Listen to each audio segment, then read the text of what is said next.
got something to say to me, then say it to my face. What it's all about, why you're bailing out. Think you owe me an apology. Just say it to my face. You're so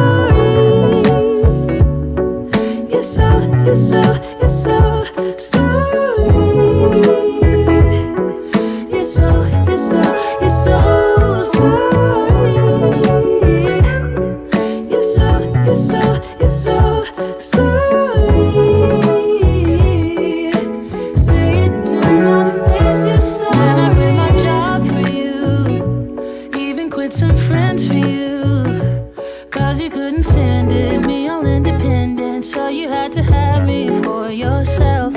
That was when I trusted you, when I could add up 2 and 2, when you promised we'd be together, you, me, forever. Now there's nothing left to lose. And though I understand it's hard sometimes to make up your mind in these trying times, yeah, I just can't accept you leaving me when I'm overseas with the heart so heavy. Think that I deserve the truth for once, not a guilty tone, 'cause you're not alone, yeah. You said you wanna come home, but I know you don't. So this time I won't hear it on the phone. If you got something to say to me, then say it to my face. What it's all about, why you're bailing out. Think you owe me an apology. Just say it to my face. You're sorry. You're so sorry. You're so sorry.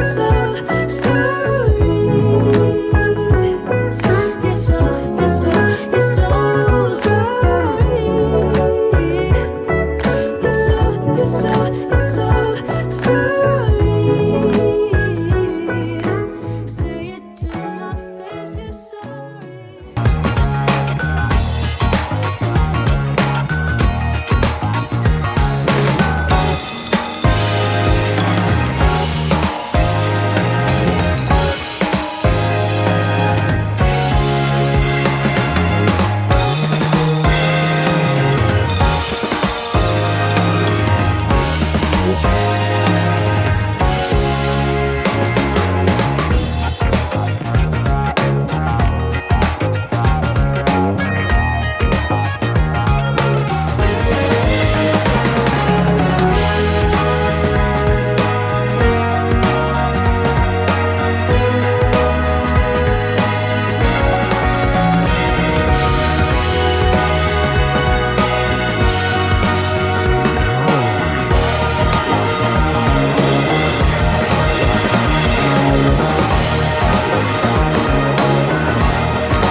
The Benjamin Dixon Show is only possible with listener support. Go to www.patreon.com/The BPD Show. Today is Wednesday, January 5th, 2022. Thank you so much for joining us here at the Benjamin Dixon Morning Show. I want to start by letting everyone know that on Wednesdays, this is Solidarity Wednesdays, when we connect across the political spectrum and connect with workers.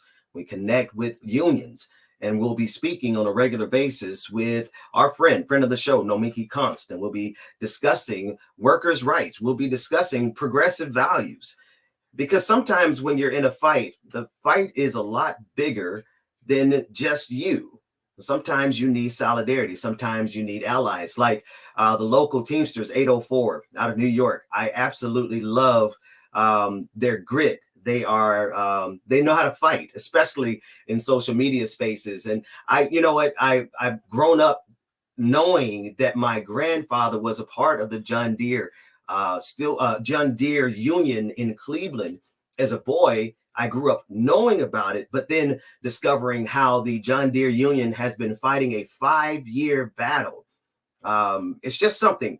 Then thinking about how our brothers and sisters down in Amazon, the Bamazonians, the Alabama Amazon workers who have been trying to unionize, and the victories that they've been getting. We've talked with Brother Christian Smalls, who's a Amazon union organizer, who's been going across the country, really sacrificing himself and his well-being, trying to organize Amazon. And they've recently had some successes. And so that's what we're going to be focused on Wednesdays, especially starting next week, when we're going to be joined by our sister Nomiki Const. This morning, however, I am joined by my brother from another mother, none other. Now there's the graphic, that's the graphic. Me and Sister Nomiki Const will be doing Solidarity Wednesdays. And the other part, I think this is why David just put it up, is because she'll be coming on my show on Wednesday mornings, and I will be going on her show on Wednesday.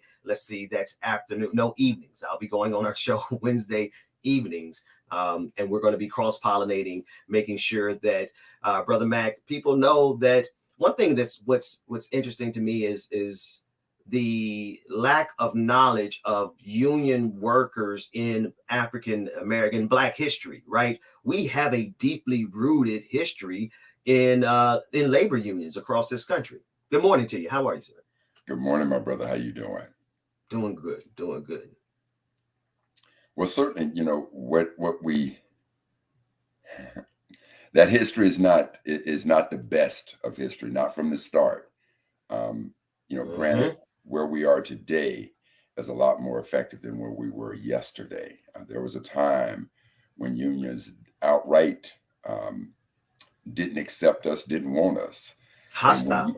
And when you had that great migration from the South up to the North, a lot of times for us, having worked for no wages when we came into these industrial cities, and this is where manufacturers and company owners used our labor against the unions, because we coming from a place where we had no salaries, now we're migrating to a place where we can now get a salary.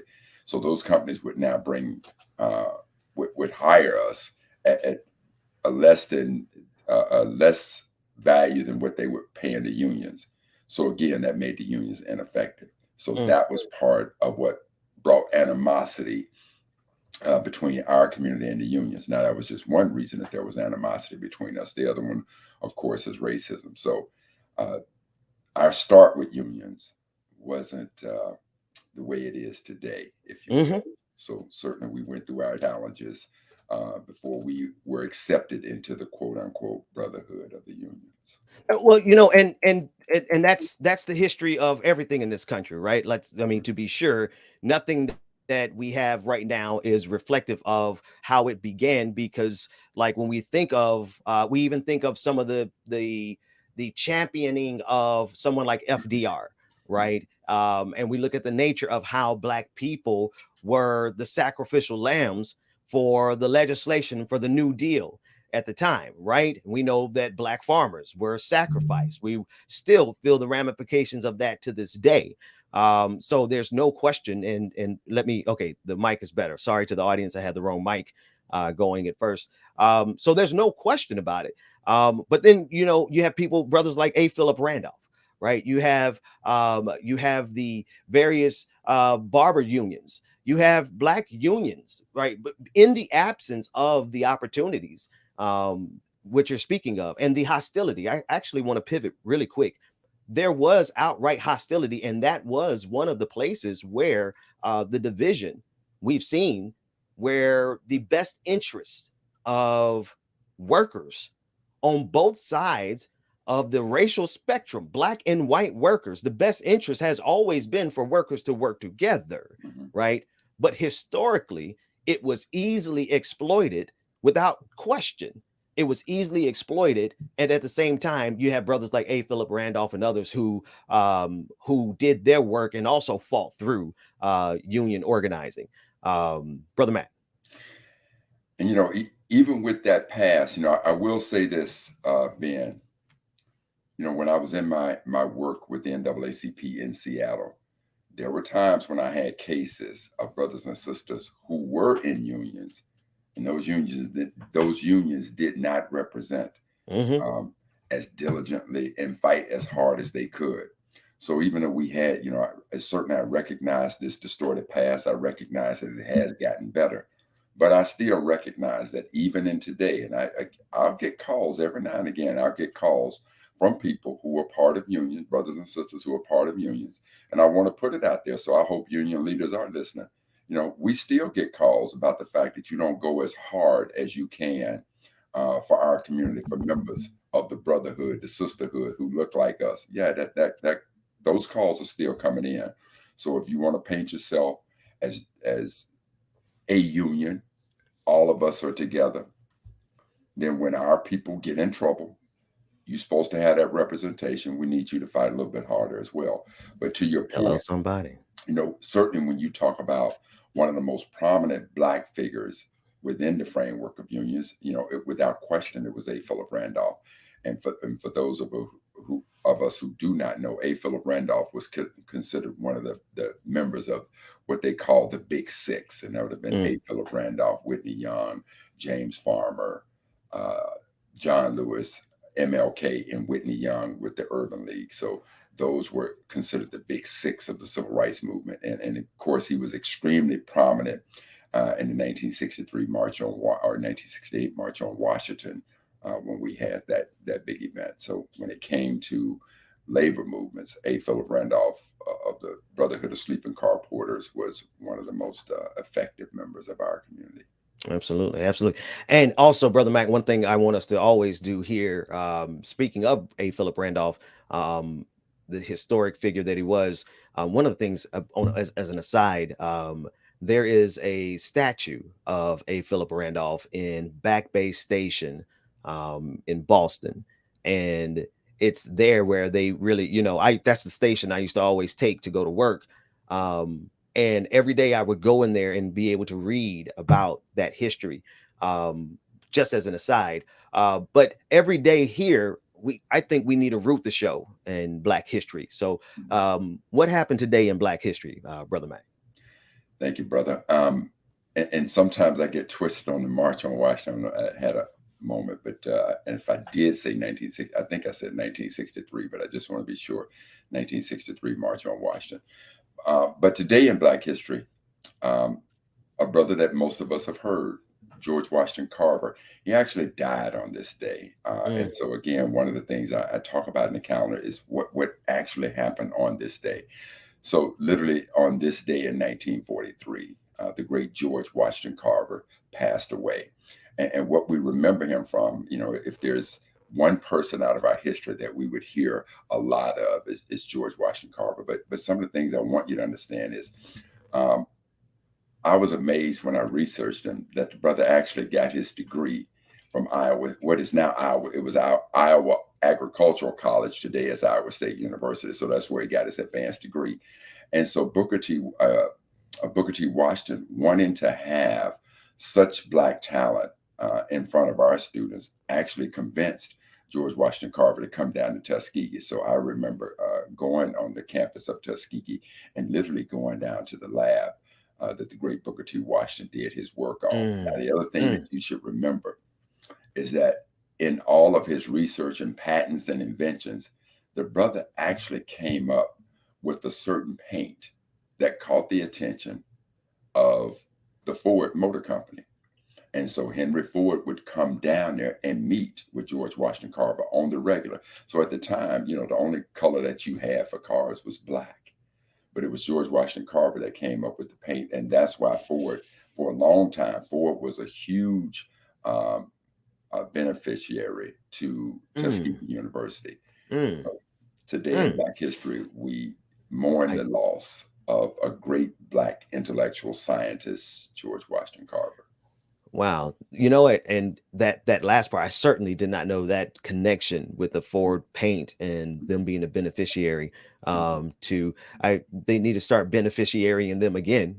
Without question, if you go back and if anybody just simply Google George Washington Carver and Ford, That's all. Just put George Washington Carver and Ford, and you'll see exactly the kind of relationship they had. The other thing that I do want to make mention of is that one of the most prestigious medals given, honors given to members of our community, literally comes from the NAACP, and it's called the Spingarn Medal. The Spingarn Medal, they would recognize one African American person, and it can come in a multitude of fields.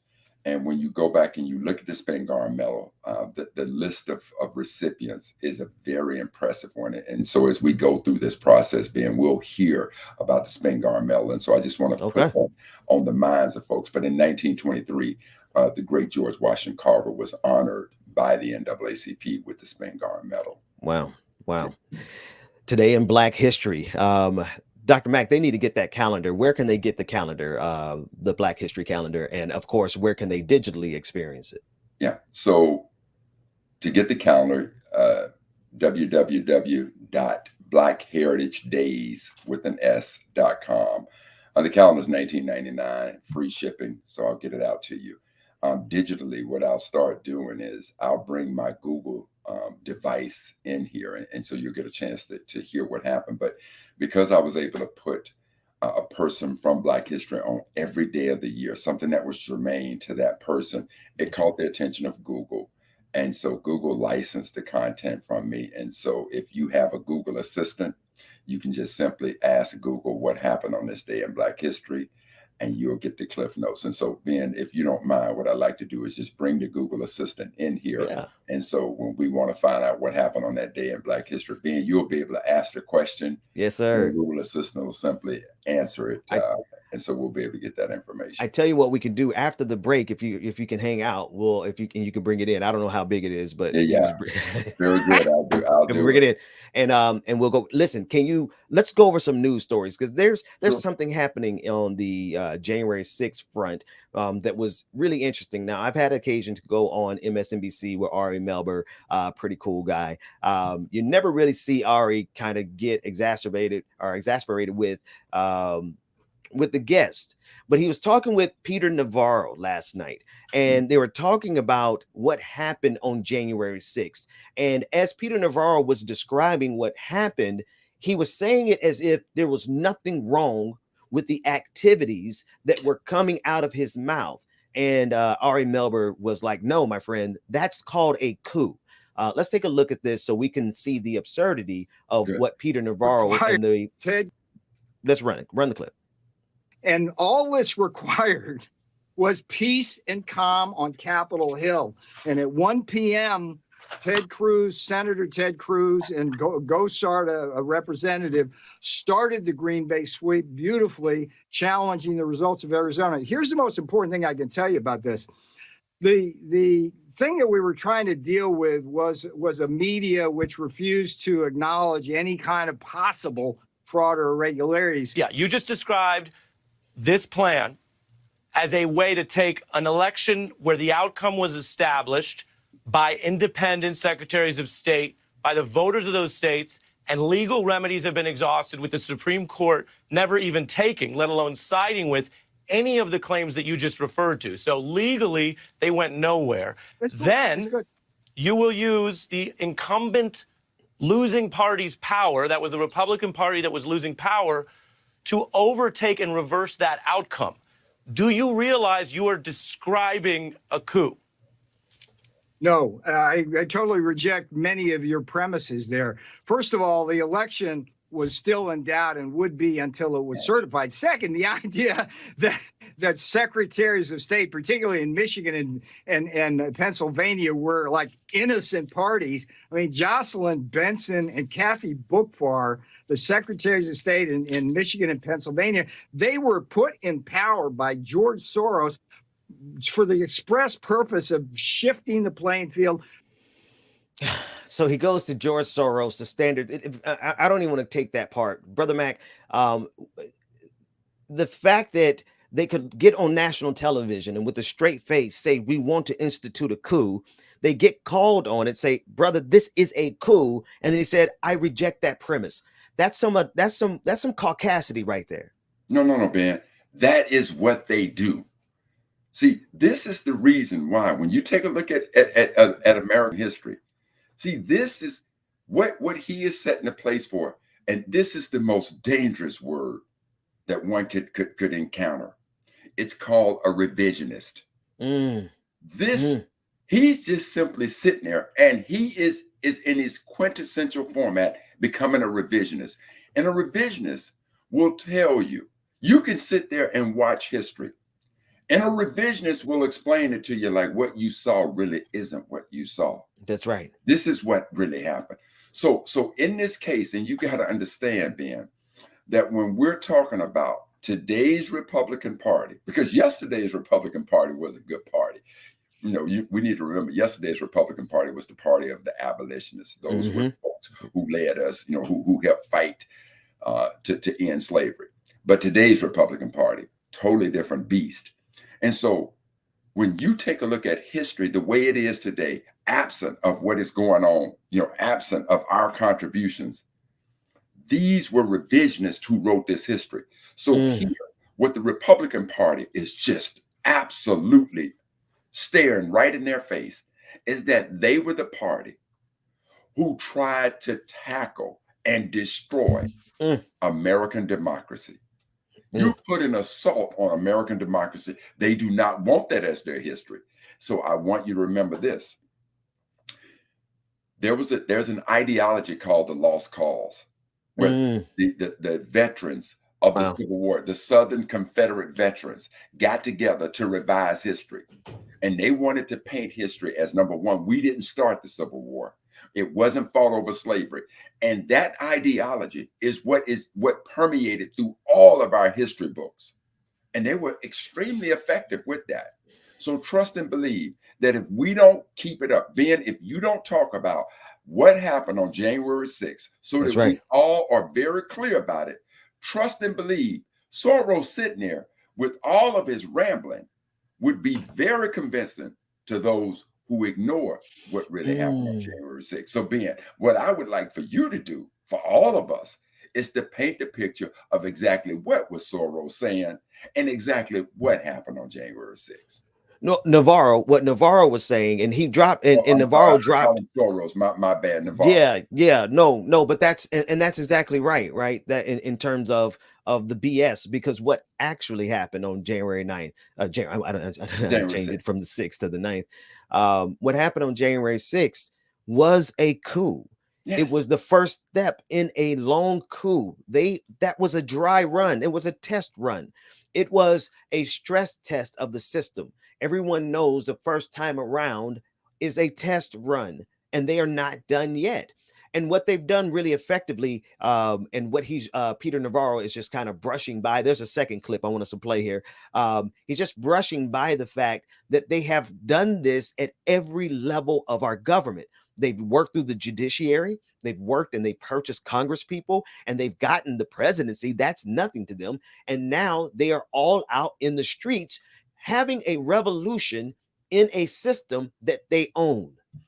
I want y'all to check this out now. The barbarians at the gate, they're the barbarians at the gate of their own empire.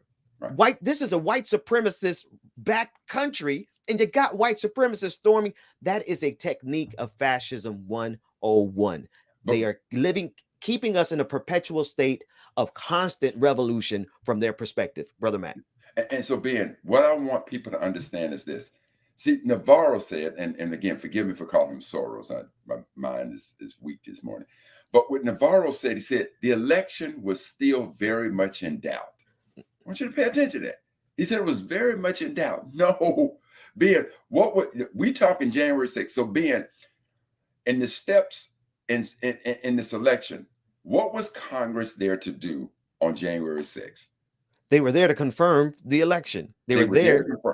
So basically, fam, what happens is the election results have come in from all across the nation. So when you hearing the host saying that the election results have been certified by these independent states, he's saying that the election results have come in from all over the place. That's right.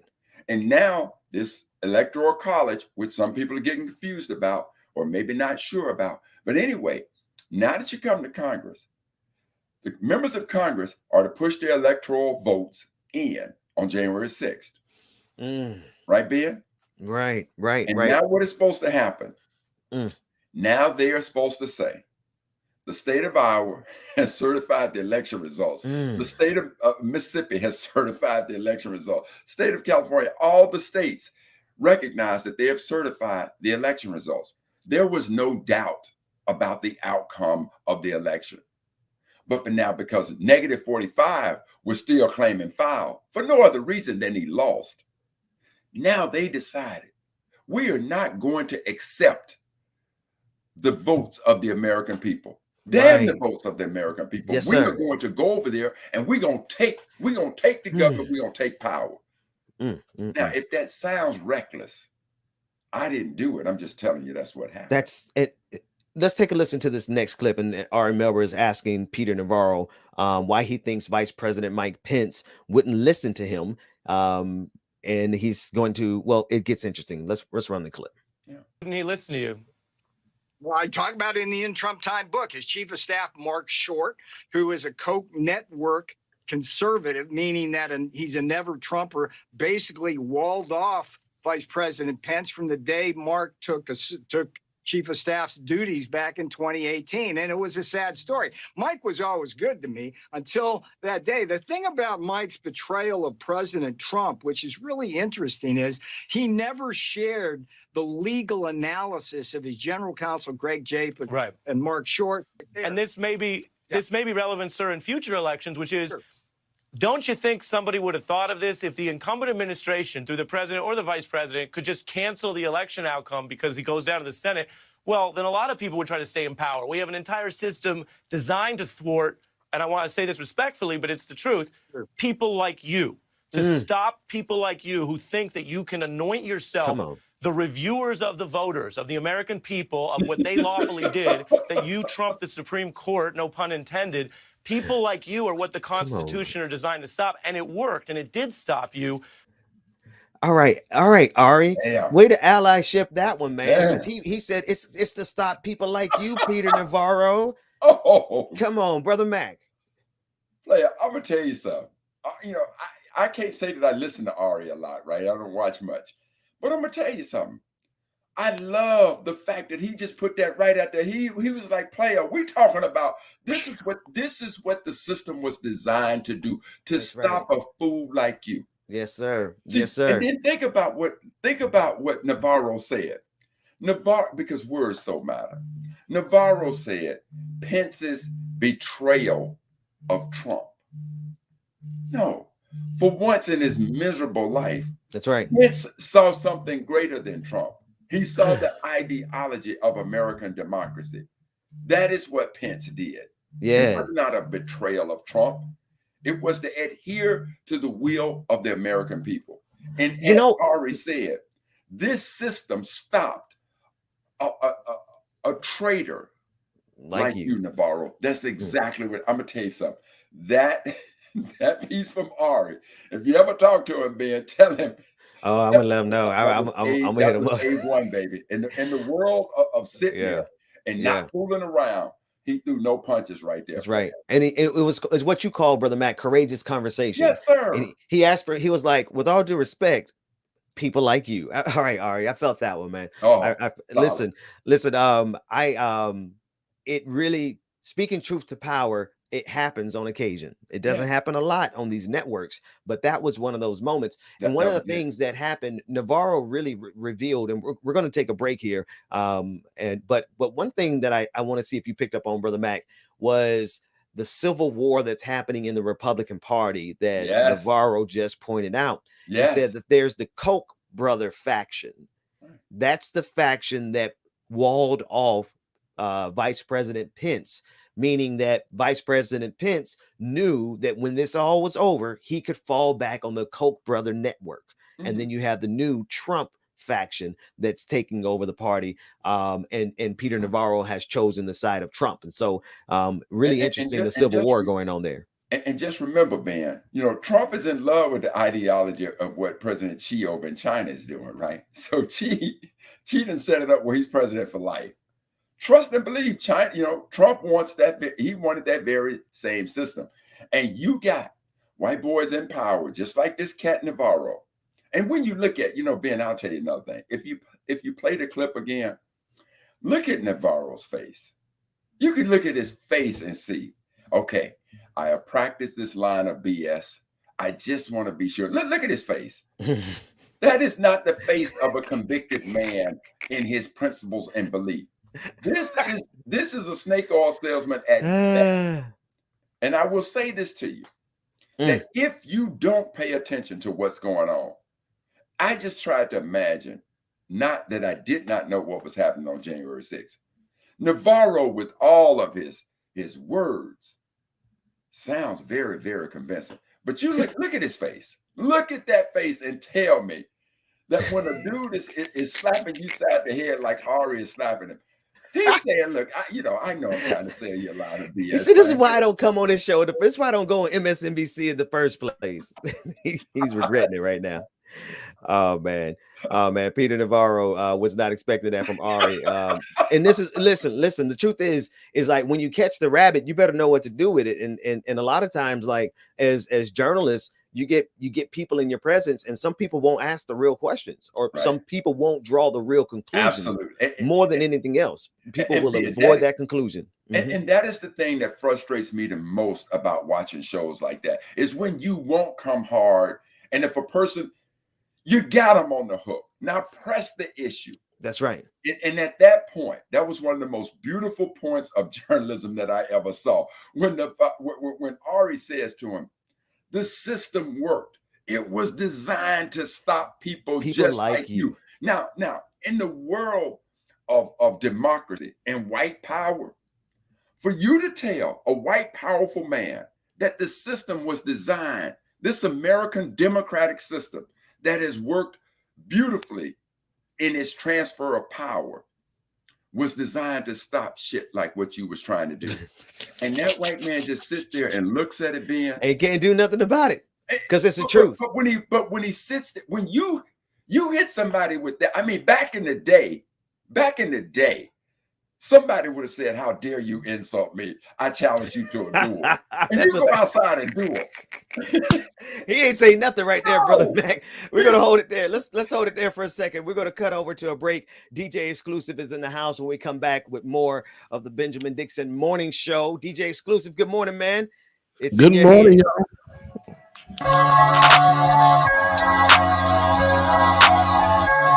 Good morning, everybody. Good morning. Get your coffee and tea, your drinks, whatever it is you need to get your morning started. It's your boy, James Williams. DJ Exclusive is in the building. Good morning, everybody. Come on. It's slide to the left, slide to the right. Black woman, baby, we can do this all night. Slide to the left, slide to the right. Come on. Hey, slide to the left, slide to the right. Black woman, baby, we can do this all night. Slide to the left, slide to the right. Come on. Hey, slide to the left, slide to the right. Black woman, baby, we can do this all night. Slide to the left, slide to the right. Come on. Yeah, right hand is wrapped around your waist. I love the way that you be twirling to the good morning, y'all. Sideways on a Friday, DJ playing all of your favorites, making your flavor. Welcome again to the Benjamin Dixon Morning Show, y'all. Good morning to y'all. Let this be real inside. Slide to the left, slide to the right. Rock with me, baby, we can do this all night. Slide to the left, slide to the right. Come on. Yeah, slide to the left, slide to the right. Rock with me, baby, we can do this all night. Slide to the left, slide to the right. Come on. Hey, slide to the left, slide to the right. Rock with me, baby, we can do this all night. Slide to the left, slide to the right. Come on. Yeah, slide to the left, slide to the right. Rock with me, baby, we can do this all night. Slide to the left, slide to the right. Come on.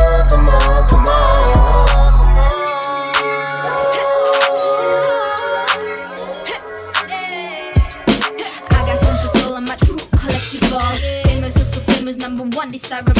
I do what I want when I want and how I want it. All right, shout out to everybody that's in the chat room. I see good morning to you.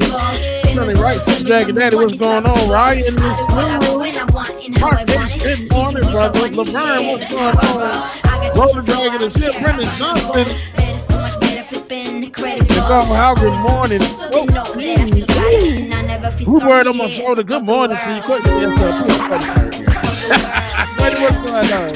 Brother Chuck Beasley, shout out to Brother Chuck Beasley, man. What's going on, brother? Here, my Super Dragon, Brother Latif, good morning. Afraid not. Kareem Ransom, Brendan Johnson, Iris Jones, Alicia, good morning. Dragon, good morning to you. Esther Russell, G-Man, what's going on, G? Tyler Hackman, Simpson, Tabula Rasta, good morning, Mother Beginner. Simpson, good morning, y'all. Miss Sue Beasley. Shout out to everybody, good morning, y'all. On and on it goes, good morning. Yeah, Hustler. William Moore, what's going on?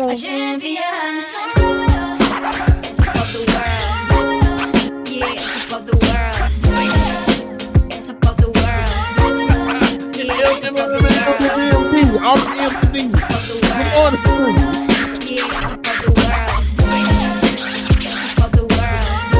Shout out to Tiger who finally made it home after being kept at his wife's job this Monday afternoon. Yeah, that's a long time, man.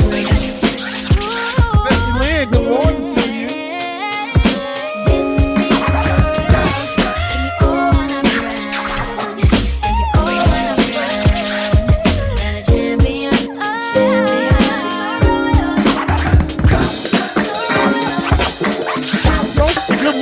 Happy New Year as well for you. Baby, you set my soul on fire every morning and every evening. And maybe we can't get any higher, but if you like to take a ride, we can discover what we're hiding. Making you move, it sure looks good.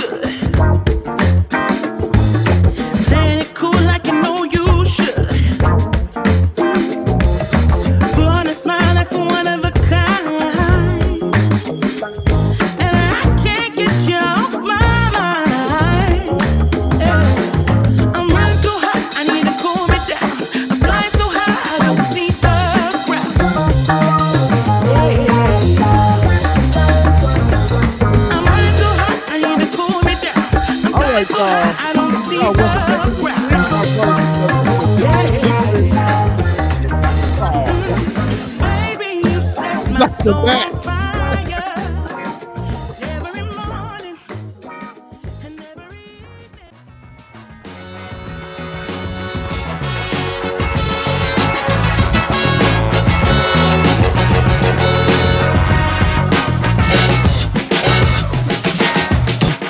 The Benjamin Dixon Show is only possible with listener support. Go to www.patreon.com/The BPD Show.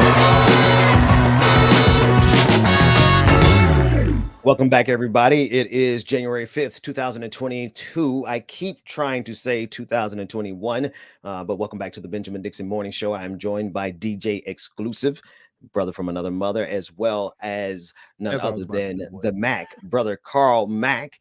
He is in the building. We are Georgia-less today. Georgia Fort is on mommy duty as well as sick duty. You know, there's just in addition, there's still regular colds going around, and so she is there. But we're sending warm thoughts and prayers over there to our sister Georgia.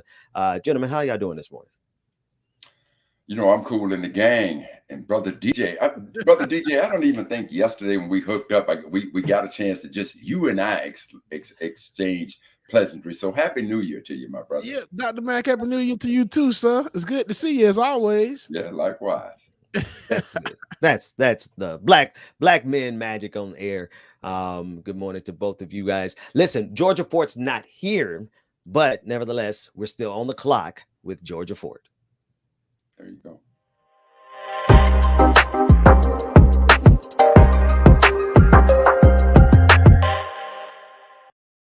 Forth, as an independent journalist that she is, focuses on tremendously so is a fight for justice for Black lives.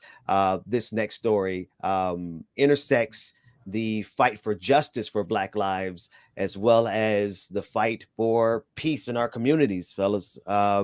George Floyd's 4-year-old niece was shot. She was shot while in bed, and thankfully she is recuperating after surgery. Now, this is not the first story that any of us have heard about our precious babies being shot, sometimes killed, while they are sleeping in bed because of violence in our various communities. And the tragedy of this particular story is that the compounded tragedy is that it struck our the niece, the 4-year-old niece of our brother George Floyd, who we know was murdered in the most vicious fashion by Derek Chauvin. David, if we have a clip, let's run the clip of what's happening with that story.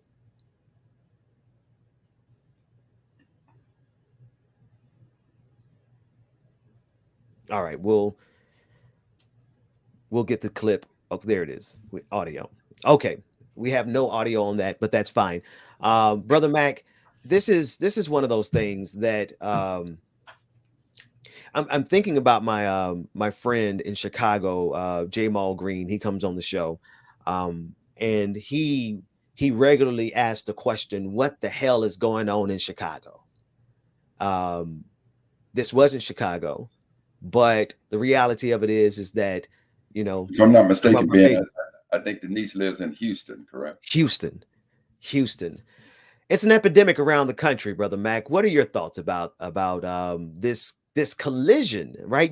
It's the absurdity of the collision where our brother was killed by police violence, and then his niece, thankfully she's alive and recuperating, but shot in bed. And we still don't know the source of the violence. But my mind is already speculating. I just want to get your thoughts on this. You know, Ben, just like there was an uproar at these police killings of Black Lives Matter, there is no doubt that there needs to be an uproar within our individual communities against this type of nonsense.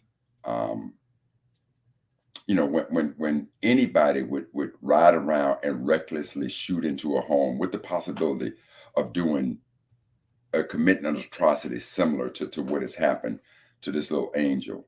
You know, words like snitch, I won't tell, you know, none of that shit matters to me no more. Because you lower than low, you're not worth that. And that type of behavior cannot be tolerated. Now, it's one thing for us to, you know, to focus on the behavior aspect of it. But again, it's another to not focus on trying to create some level of hope in our community, some intervention in our community that won't place in anybody's mind that this type of behavior is acceptable. You know, so you know, you just imagine, man, what happens when you have school systems that fail miserably? You can't get a high school degree. That's you right. Tell me, what are you going to do to make an honest living in this country? Right. That's right. You can't get a college degree. What are you going to do to make an honest living in this country?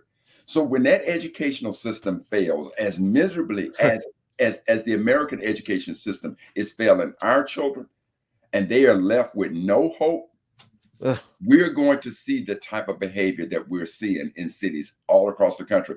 And that's, you know, and being from Jackson, my mom and I have gotten to the point where it is just exhausting to talk about the number of lives that are being lost in Jackson, Mississippi. Jackson's a rough town, man. Right? Because these kids are coming out with no education, no aspiration, no sight into a future.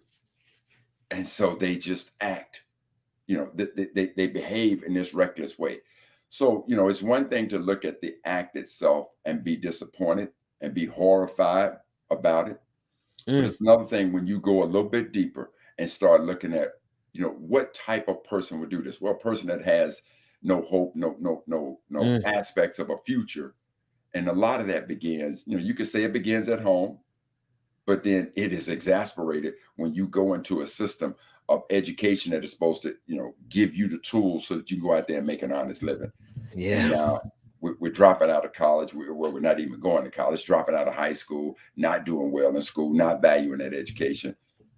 and now you're in a peril situation like this. But you know, Brother Mac, I'm thinking I've covered so many stories. People, there's a game that's a rhetorical game that's played by white folks, white conservatives particularly. That whenever we fight for justice for black folks, they're always like, "What's going on what about Chicago?"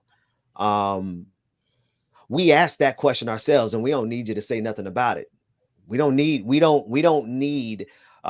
There's no solution for the black community that's going to come from whiteness and white supremacy and all of these different systems that were set up to create the conditions that we now have to go into the communities. You're right, Brother Mac.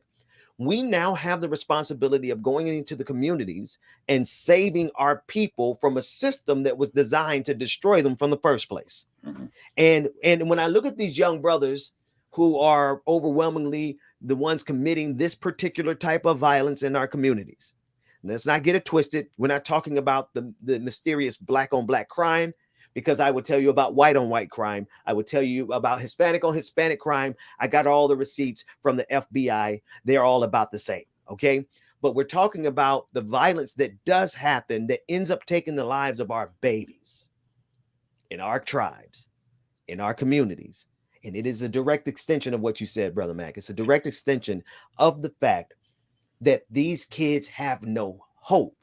But in the midst of having no hope, you got all of the wealth of this empire flashing before their eyes on Instagram and on social media and on the Real Housewives of this and the glamorous of that and the money and the making it rain here. They got all of that flashing in front of them every single day, but they go home and live in a system that was designed to oppress them since before they were born.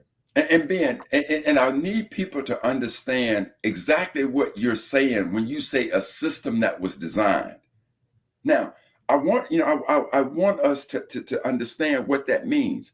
When Brother Ben is saying to you a system that was designed, we're talking Houston, Texas. Okay, family. Let's go back to 1865. Let's go back to June 19th, 1865.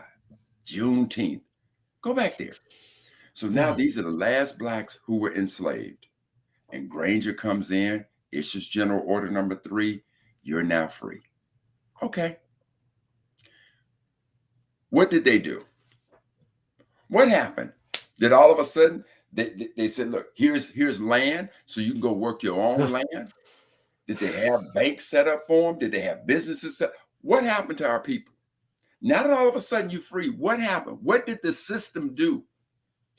Did the system give us land? A brand new system to oppress them in a whole new way. No. The system now instituted something called sharecropping that puts you damn near as close to slavery as it can possibly be. So this system has never allowed us. And when you talk about the legacy of slavery, that never allowed us to get out there and get stable on our own feet. Now, yes, you got people who have made it through that. But when we talk about the systematic impact of it, and now everybody understands that if you're going to get there, you got to get through education. Just go look at education within the black community since the end of chattel slavery. That system has always been painted to try to keep us out. If we didn't have the best of facilities, we fought to integrate. Once we integrated, they started gentrification and leaving. And then public schools as we know them. I am in the richest county in the country for black folks, Prince George County. And the public school systems here in Prince George's County is an absolute atrocity. It is an absolute atrocity. It is horrific. I'm telling you, I'm sitting there watching when my oldest son went to school here. I can count the number of days that my son had homework. I can count those days. So public schools here, public schools across the country have failed our children miserably. So when Ben talks about that system, he's talking about a system that's been in play, and it's just like that coronavirus. It's been mutating to change. That's right. And make sure that anytime it saw any type of escape clause, it was now going to strangle. It morphs. Even though we talked about it yesterday, this brother Travis Hunter, one of the highest ranked And now he elects not to go to a PWI, predominantly white institution, but decides to go to an HBCU, historical black college, Jackson State University. Trust and believe the NCAA and the powers that be are going to be sure that they institute a rule that won't allow a talented black student to take his talents to his black community. Because trust and believe, family, if all of the best black high school athletes went to HBCUs, come on, man, I promise you, there'd be a transfer of what, because you call it what you want to, but sports in this country is a multi-billion-dollar industry. And trust and believe that money would now be coming into our colleges and universities so that we can now have control of that. Trust and believe they're going to change the rules. That's right. That's right. Well, they're going to try to change the rules, Brother Mac, but, we have been very efficient managers of this empire. We know how to work the system. We ain't going to let them change it that easily, right? Y'all not going to change the system before our boys get a piece of that money. Before that money starts coming to our neighborhoods, the devil is a liar. But being the point that I wanted to make in that, and not to deflect off of the tragedy of what happened to our baby girl, is that when you talk about a system that has been designed, yes, sir, this is what we want to talk about. That's we want to talk about how this system continuously evolves to strangle the hope and away from our young brothers and sisters. But this type of behavior, in addition to us dealing with these systemic issues, we also have to get down in these streets and on the grassroots and deal with issues like that. Because right now, trust and believe this, family. Yeah. If this had been somebody who shot one of these high-ranking governmental officials' daughters, there would be a manhunt of epic proportions to find the culprits who did it. And I think the same thing needs to happen in Houston. We need to take to them streets and find exactly who did it. And when we did it, we need to take some woodshed kind of discipline about that business. Y'all better hope the police get to you first. You better hope they do. My biggest issue with this though is that I kind of hate. I ain't gonna say I hate that we covered it, because it's been going on a long time. Forever. But the thing is, it just popped up on the radar because it's George Floyd's niece. Right. There was a 5-year-old girl that lost her life here in Atlanta, 2021. I think it was amid the Rashard Brooks killings and everything. So it's just like, I just hate that it popped up because it's his niece. Yeah. When this goes on too far, it's too far coming in the communities. Correct. Way too common. Yeah, I think every city in this country, every predominantly black area, not even city, just a predominantly black area in this country has a story about a baby who's sleeping. Like, what else? Yeah. What else was this baby supposed to do, y'all? Yeah. She was sleep in bed. She wasn't out in the streets. She wasn't out playing. She wasn't in a park, because black folks can't play in a park. She was in her doggone bed. And Brother Mac, you're right. But Ben, the other thing I want you to also remind us of, because I don't have the facts and figures on it. But see, when they start this black on black crime BS, I need you to remind us what those stats are. Because again, America has done a very, the difficulty of covering this. And even though the three of us, our brothers, even though us three brothers have not sat down and privately talked about it, the piece that makes us uneasy is because we know that America has painted a picture of the criminalization of us as a people. And so we're sitting there going, damn, now we got to talk about this shit and it don't look good.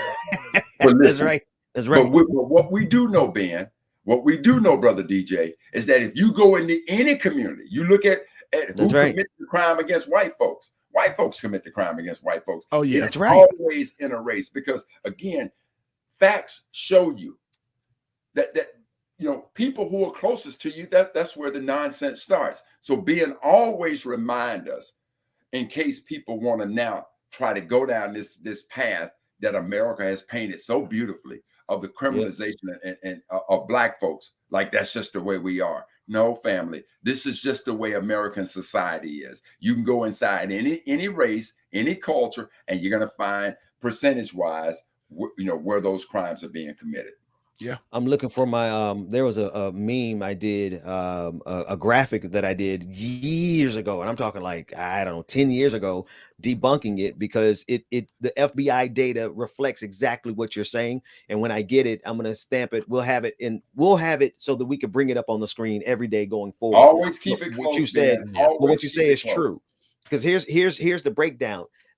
Black people kill black people at about 90%, right? White people kill white people at about 85%. Latino, it was about 86, 87%. We're all within the same exact margin of error in terms of, and it's because, honestly, Brother Mac, you kill the people you live around. Yeah, absolutely. Period. So it's a statement, it's a testament to how segregated our communities still are. The fact that I can say the black area, in every city there is a black area, shows you exactly how unsegregated we act, but we still have all of the problems of segregation. We don't have the black wealth, but we got all of the squalor and all of the blight that came with integration. Anyway. You know, and I think it's really one of those things, you know, and yeah, y'all speaking facts, like the data shows, like, no, it's just not black on black crime. I think what irks me the most is that it's happening in our community when it doesn't need to. That, you know, the data say what it say, but F all that is that we doing it to ourselves, y'all. We ain't these. Gotta remember where we at, bro. This logo up in the corner. But you know, it's the fact that we doing it to ourselves, and it's just like, man, y'all calm the hell down. That's right. We don't need to have another. We already got targets on our back. We don't need to have extra stuff going on. And see, DJ and Ben, this is why I'm saying within our community, there needs to be, a gathering of folks where these perpetrators are found. And again, like you said, Ben, and you better hope that the police can get to you before we get to you. Yes, Brother Matt. We need to take our community back like that. You know, this kind of behavior. I'm looking for a few good men. Anyway, DJ Exclusive, take us to break before I get in trouble. When we come back, like it or not, with Queen Azor, that conversation needs to continue. We're not gonna stop that conversation. Go ahead, Matt, real quick. Ben, before we go, you asked me about the Google Assistant, so I got it next to me. So if you don't mind. Oh, yes. We were going to do it in this segment. All right, let's do. Let me try it. Hey, Google, what happened today in Black history? On January 5th, 1964, George Washington Carver was born into slavery in Diamond Grove, Missouri. He was not only the first Black to attend Iowa Agricultural College, but also the school's first Black faculty member. Accepting a position on the Tuskegee Institute faculty, Dr. Carver conducted extensive research with the peanut and soybean. Through his work, he developed more than 300 products from the peanut, including milk, butter, paper, face cream, ink, and dyes. Dr. Carver died on this day in 1943, adapted from Black Heritage Day 4 calendar by author, lecturer, and civil rights activist Dr. Karl Mack. All right, now, Ben, the only problem that they had there is because the machine reads it. Somebody typed in the wrong date. They said he was born in 1964 when he was born in 1864. Right. So I'll contact Google and they'll get that squared away. Hey, James, not everybody can just say, I'm going to contact Google and get them to correct their error. Okay, I'm going to contact Google and sit on hold for about 5 days. Waiting to talk to some goddamn body. DJ Exclusive, take us to a break. When we come back, like it or not, with Queen Azor is going down. So that was funny. Tell me what it is. All right, y'all make sure y'all stay tuned. Like it or not, it's starting up next here on the Benjamin Dixon Morning Show. Y'all, good morning, everybody. Lord, good morning. Don't tell me what it ain't. They try to throw salt, it just made the pressure raise. Going through a phase, gotta get myself out it. Don't talk about it, boy, they said you gotta be about it. So I be trying to Hollywood, good morning to you. Shout out Brother Chuck Diesel out there playing them trolls this morning. He's talking real records. That's okay, we talk records back now. On the interstate in traffic, but I swerve out. What's the moves for the night? What's the word now? What's the link to me up? We could go. Pioneer, good morning to you. she got hella features. Give me hella Northern you, good She be morning. blowing shisha, reefer on me loud. Hope them boys don't creep up. I don't know a thing if you do not speak up. In my Juanita, own good world, morning. I don't try to girl, tell me what Man you want. Shovel, Don't what's be going tryna on? front like I ain't what you want. I ain't here to stun, let me take you out for lunch. I'ma get you drunk, yeah, feeling on your buns. Licks in the blunt, I got ash in my Good cup. morning, These Miss girls showing Sophia. up, but I don't give a fuck. Marcerise, good You the one I morning. want, girl, you the one I Mark want. S, I was getting to you, y'all. Real quick, had to drop the music out. Shout out to Mark S in the chat room who turns at 80,000 today. Happy birthday, Mark S, man. Y'all send the brother some love. Happy birthday, Mark. Fire. She got me feeling higher than the sour. So I'm trying to feel how I Lily, feel good inside her. morning. I asked her what she doing, she like nada. So she just chillin', about to get up in the shower. I said, alright, cool, I'ma be there in an hour. I just wanna live like a Kuna and Happy later, Matata. good I morning ain't got no to you. time for no baby mama drama. Mark S is All about my Katie. comments, my letters, no tomatoes. Always bragging what they got That's up in my they dog, wallet. though. Ain't no really telling if we let her see tomorrow. Get it on my own, I ain't really tryna ball. So I stay fly, gotta dress up in designer. Anna Loom, good morning to you. Anytime, brother Mark, anytime. Tell me what it is. What you want from me? What you want from me? Tell me what it is, don't tell me what it ain't. They try to throw salt, it just made the pressure raise. Going through a phase, gotta get myself out it. Don't talk about it, boy, they said you gotta be about it. So I be trying to face the world head on. Front seat riding, cruising down the meadows. Pedal to the meadow, cool breeze blowing down the windows. Calm trees, blowing trees, get that boy some headroom.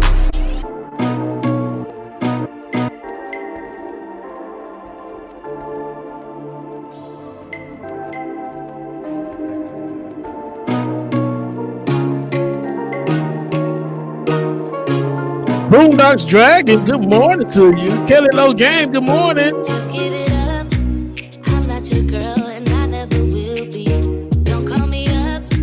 Don't waste your time. One Lost Spirit, good morning, brother. Happy New Year to you.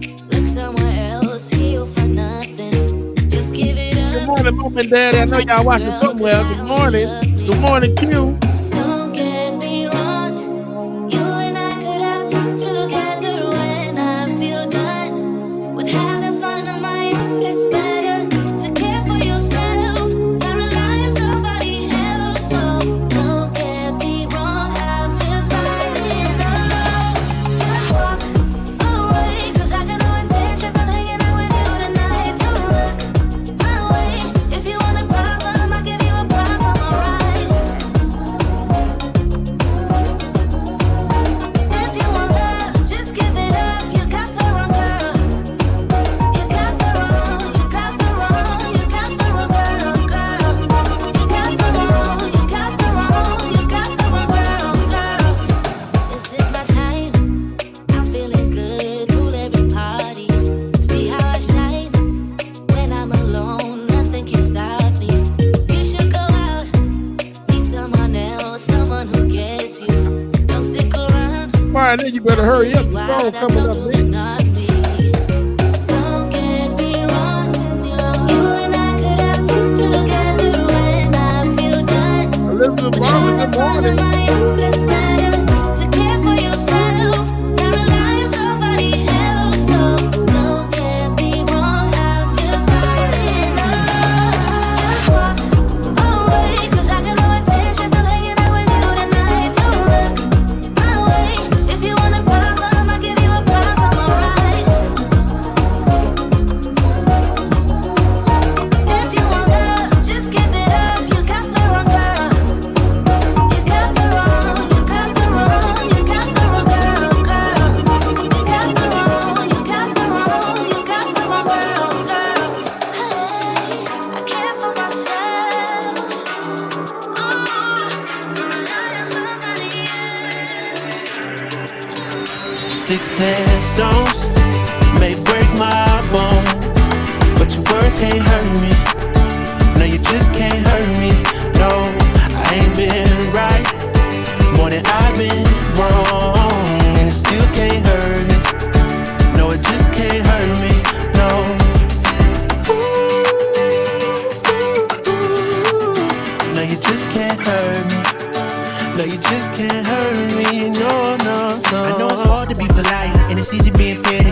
tell me gotta use you when he ready. Man, it's crazy how my brother said it could've been my cell. It's either prison or a grave, that's what everybody tell me. Man, life ain't a beach, it's a female dog. I'm staying 10 toes down, though I still might fall. Oh yeah, now I done came through, knocking pictures off you all. Cause loving people who persecute you, it's still a tough be a light up on my path and a lamp under my feet.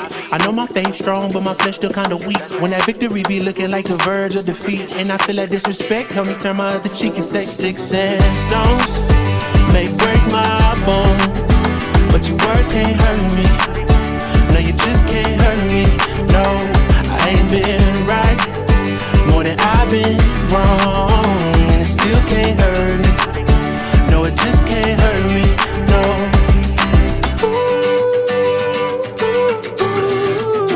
No, you just can't hurt me.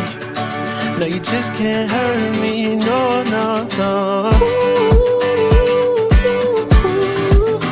No, you just can't hurt me.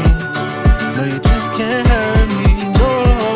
See, it's hard to be polite. It's easy being petty. Mama used to tell me gotta use you when he ready. Cause I ain't working on my own timing. Ain't got no diamonds on me, but I stay shining. Yeah, yeah. They say the world would be a better place if we take out the hate. Yeah. Let's keep it real, it'd be better if we just subtract the fake. Yeah, so be a light up on my path and a lamp under my feet. I know my faith strong, but my flesh still kinda weak. When that victory be looking like the verge of defeat, and I feel that disrespect, help me turn my other cheek and say sticks and stones may break my bone, but your words can't hurt me. No, you just can't hurt me. No, I ain't been right.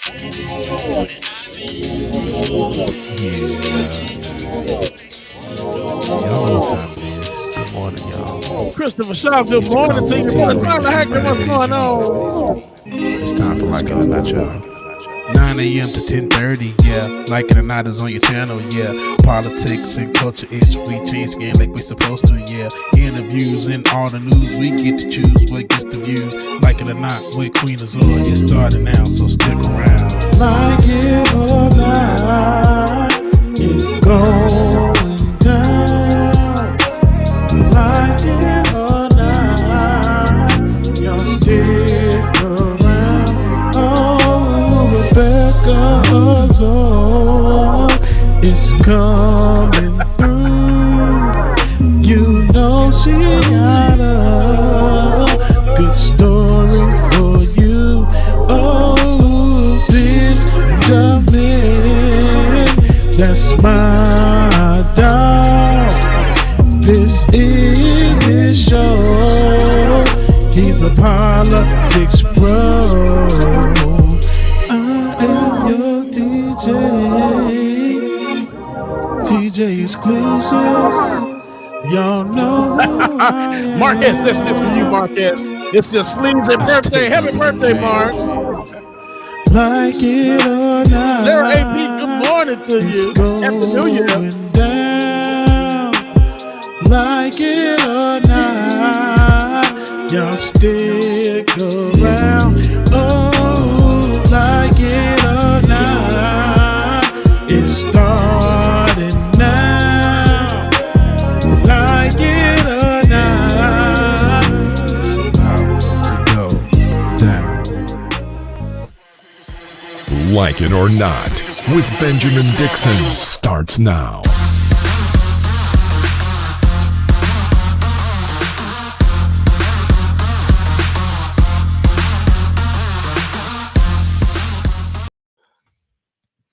Good morning, good morning, good morning, people.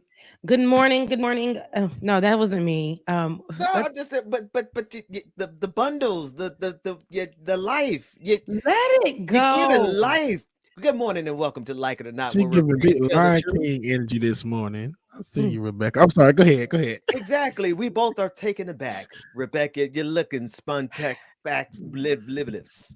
I'm just making up stuff this morning. Thank you. Maybe it's the hair over the shoulders going down to the chest. Maybe that's what it is. I think that's what it is, man. Because every time I'm like, damn, Rebecca. Okay. Yeah. Thank you so much. So let's try it again now, because obviously, as you all can tell, we don't see each other until we are on screen. Right. So welcome to Like It or Not, where we're free to tell the truth and not care who doesn't like it. Let me adjust my camera for you folks here. All right, right there. There we go. There we are. All right, now there we go. I'm not going to ask any questions about anybody's wires and setup because these I'm still trapped in the closet. Girl, they's all in. Throw it back like that there.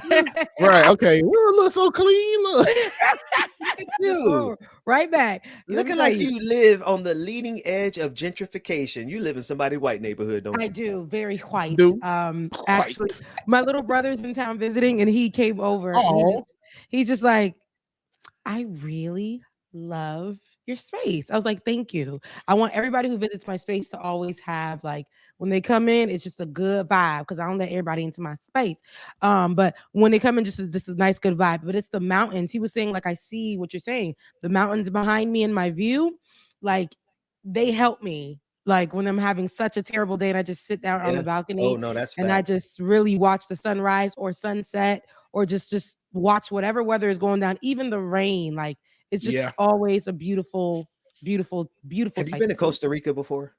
No. You gotta go because I mean it might probably just remind you of Haiti because of like the mountains and the valleys. It's beautiful. That's what I was about to say about Jamaica. That was like the main thing about being there. The best thing were the views. It's just like waking up, being on the beach. You see the mountains across the water because you're looking across the Montego Bay, so you see everything. And just like that was like the best thing. Like that made everything better for me. Yeah, I have a Jamaica trip coming up. I've been pushing it back since November because you know every type of COVID in the world. But I do have, so I don't know if I'm gonna go in February because this is now November, December, January, February. So I don't know because February is tomorrow. So I may be going, for my birthday in May, God willing. But I keep pushing it back because the ticket is not refundable, but it can be moved around. So I'm gonna move it around like some what they call them things, the chess pieces until I get to that trip. Okay. Right. Rebecca, what part you going to? I am gonna go to Montego Bay. Okay. And I'm going to go to one of the ratchet. And I say ratchet because I always go to something high end. But I'm going to go to, it's not going to be ratchet, but it's going to have like, first of all, going to Jamaica itself is just like, it's different from just like saying, oh, I'm going to Mexico. No offense. Yeah, very much or I'm so. going to, Costa Rica or whatever those places are, right? When you go somewhere where it's going to be black, and then cultural black, it's an experience. So I went on the YouTube and I saw all the girls. I said, what do girls be going when they go to Montego Bay? Where they be going when they go to Jamaica? They go to like these these hotels or whatever, but they have fun. Like the hotel itself, the resort itself is fun. So I mean, honestly though, I ended up on the black side of Costa Rica. There is a black side, there's a hood side, and it's funny enough, it actually mirrors every hood in every single place I've ever been. But we had gunshots out where we were staying in Costa Rica. It wasn't until the last day. It was the last day of Costa Rica that we finally went to a resort where we could like see clear water and get massages and stuff. But we were doing research down with indigenous populations. So fun. And for 2 weeks we were. You told us a story about how you were scary when you was down there. You thought you had caught. I was. I damn. I done told you every story, haven't I? I thought I got a brain eating amoeba. I have really convinced myself. You got to talk to the a brain eating amoeba, bro. No, listen. You got to understand. It's real. It's real. Number one. Number two. It's in Georgia. By the way, it's in Georgia. What's the odds? Go ahead, man. Sorry. 3. Okay, no, I'm gonna narrow it down. Because I do research. I'm a prolific researcher. I researched the place where we were staying, and there was an outbreak. There was a case. A boy had died at the resort across the goddamn street from where we were staying, y'all. So I'm like Monk. I did kind of lose it, and I thought because I was at the resort across the street in the same type of hot springs. There's no chlorine. Man, look, I had convinced myself my brain was going to fall out of my ears by the end of the trip. Oh, Ben, that's but it didn't help. Wait, Rebecca, you remember the get your hand out the camera, you unfocused. You remember the professor? Thank you from from he was talking about Haiti. Which Elaine Pompolis. Oh, Elaine Pompolis. I can't He was on the trip with us, right? He could tell you all about it. But he got so sick with all of the symptoms of the brain eating amoeba. And I was like, damn, I'm next, dog. So anyway. That's the thing. Everybody, I'm telling y'all, I know. Yes, Laura. Yes. COVID, Omicron, Omarion. I'm like, Omarion. Sorry. I know that I had that thing a few weeks ago. I know. Yes, I feel like Ben is. That's how I said yes, Laura. Yes. But I feel like I had it because I had all of the symptoms, like you said. How Alan had the symptoms. I feel like I had all of the symptoms of Omarion. The amount of days, the every single, the fever, the chills, the everything. Like I know just every piece of it. But when I got tested, I was testing negative. Yeah. So I think, honestly, I one think of the tests doesn't pick up the Omarion virus. What they call it, the jab. I think that it's because I got the jab. That's what they say in the streets, the jab. I think you got the jab, Shawty. I got the jab. So, hey, why they call it the COVID in the streets? They call it the COVID. Yeah, I think right? You got the COVID. Right? You got the COVID because there's so many variations. You got the COVID. You don't know which one you got. The COVID. I remember when Kevin Hart came out too soon. It was literally like one day after literally COVID-19. And he came out with his special. And the man was like doing jokes. And he was like, yeah, we walking around telling people, you got the vid, man? You got the vid? You got the vid? And everybody was like, it's too soon. People dying. The Rona. We not calling it the vid. We ain't calling it nothing. Hey, you know what's funny though? What scared me, you know, when I knew the world was coming to an end was at the beginning of the pandemic. All of Twitter started joking about COVID. And y'all know I'm a hypochondriac. I'm basically a high functioning monk. And I'm like, I'm out there like trying to tell everybody. Rebecca, you remember I had a little breakdown. We're going to talk about mental health on the show coming up soon. But everybody on Twitter started joking about dying from COVID and getting, this is the end, everybody. Everybody was so laissez-faire. And I'm like, no. How are y'all joking about this at the beginning of the pandemic? I mean, we could joke about it now because, they didn't care about us. And they left us out at the beginning, we ain't think it was that serious. So that's why we was joking. And now we got shit, that thing moved down that year. Oh, yeah. Okay. Nah, this thing ain't no joke. Oh, no, when you start losing your friends, members and friends, and people started actually losing family members and friends. Then he was like, okay, this shit real. Now we started looking like, I don't want to go nowhere. Oh, right. It's like you don't see them memes no more. It's not fun, guys. It's real serious. Hey, remember the meme? It was no more parties online where we was at the club virtually. Hey, man, what happened? Those were the good old days. Oh, they don't even do the Zoom party. It was like, oh no, we getting COVID good about it. We still the only people doing the Zoom parties. We just call them patron parties now. But we started doing Zoom parties at the beginning of the pandemic, and we just kept doing it. Everybody else stopped. I'm like, it's lonely out here now, y'all. Where's all that love and joy and laughter? Oh no, that was at the beginning of they started calling us back into work. Yeah, right. They started calling us back into work. I forgot to tell y'all that oh boy. It is not funny, but it's just like, oh my gosh, man. I forgot to tell y'all when I was in Jamaica, somebody passed away at the resort we was at. Oh man. You didn't know them though. There's no connection to you, right? No, because so it's just funny. We just chilling, like smoking a cigarette, and then the lady that came over, and I felt so bad for her. They've been coming to the resort for 18, 20 years. Like I told you, Uncle Eric just said something. You'll see the Hedo people. Yeah, Uncle Eric. I was at hedonism, but we told y'all what hedonism was. So just think about. I just went to old white people at the resort. Yeah. So, but yeah, the husband passed away. Her husband passed away at the damn resort, man. I forgot to tell y'all all about that. And then went into y'all said something. Caught up at. Yeah. It's not the place. Like, if I'm gonna get taken to, like, let me get caught up at a somewhere innocent. Hey, maybe he went out with a smile. Yeah, that's crazy. Oh, holy night. Wait a minute. Wait. The stars are brightly shining. Because hey man. Never mind. Some conversations don't have to be public facing. Rebecca, what else is going on? What other story you got? Right. I don't have. Okay. No, I wanted to know what that leg was. It's really serving me thigh, leg, knees. It's right. Hey, you remember that movie? Rebecca, you remember the movie? Is that a G-Rail? A G-Rail. It's giving me like it's about to boot over. That's what it's looking like on the side. I can't get it out. Its head is caught, and I can't get the. So what is that at the bottom? It's a baby giraffe. Oh, okay. It's a set. I was about to say, Rebecca, you remember the movie A Christmas Story when he had the lamp shaped like the leg? Yes.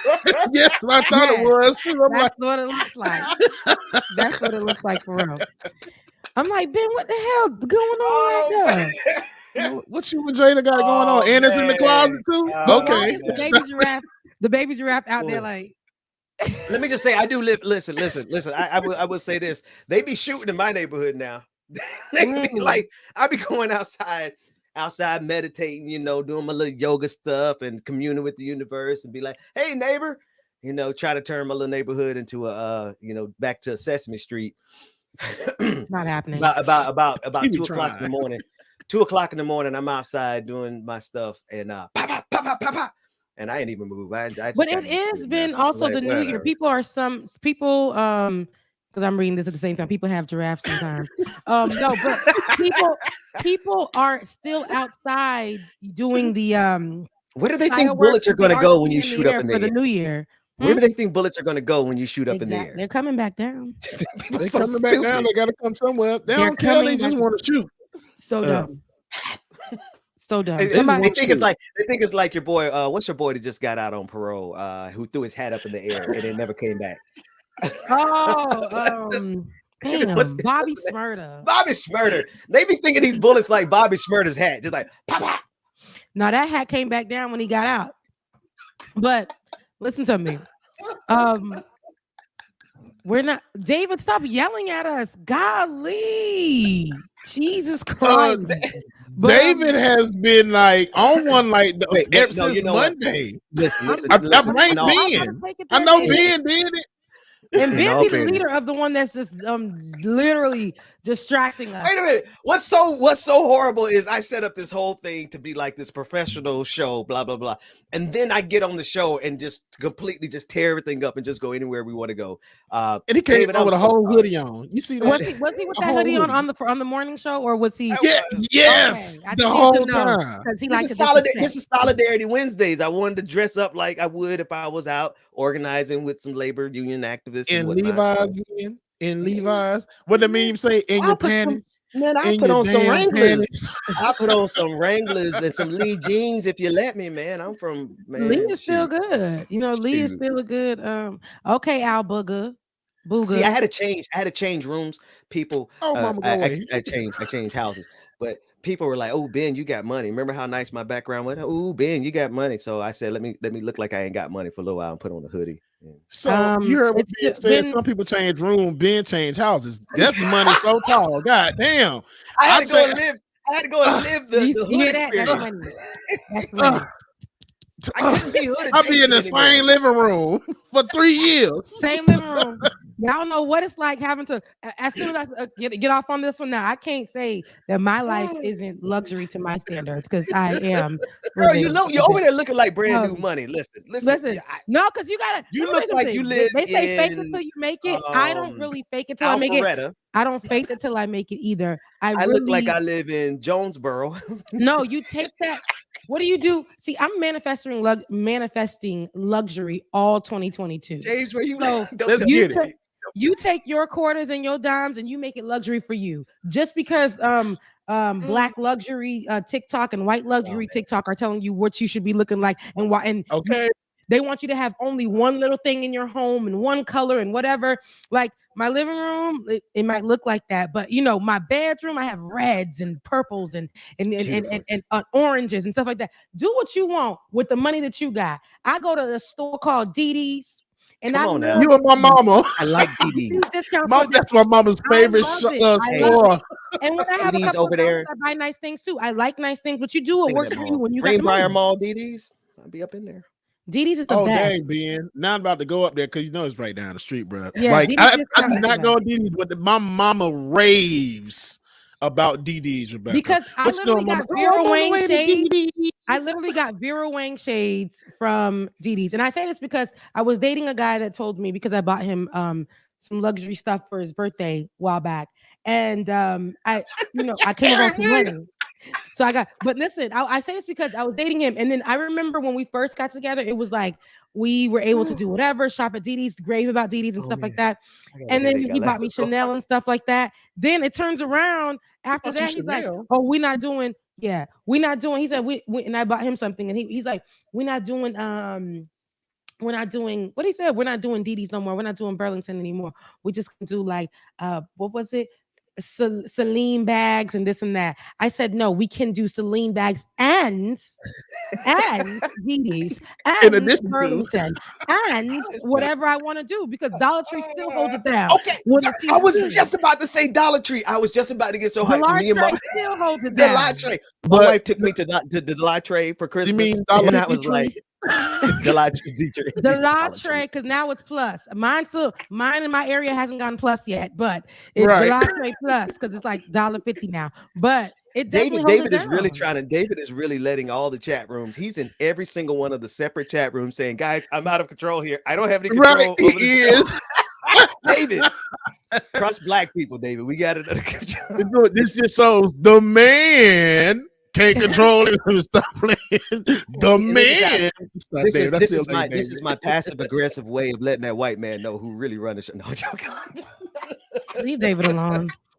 Leave David alone. Anywho, Okay. I say all that to say, whatever luxury life you want to live, it's your life. You live that life. It's 2022. Don't let nobody tell you how to live your life with your $10 or your $10,000. You do what needs to be done. Now, moving forward and moving on. There's so much in the news. And you know what?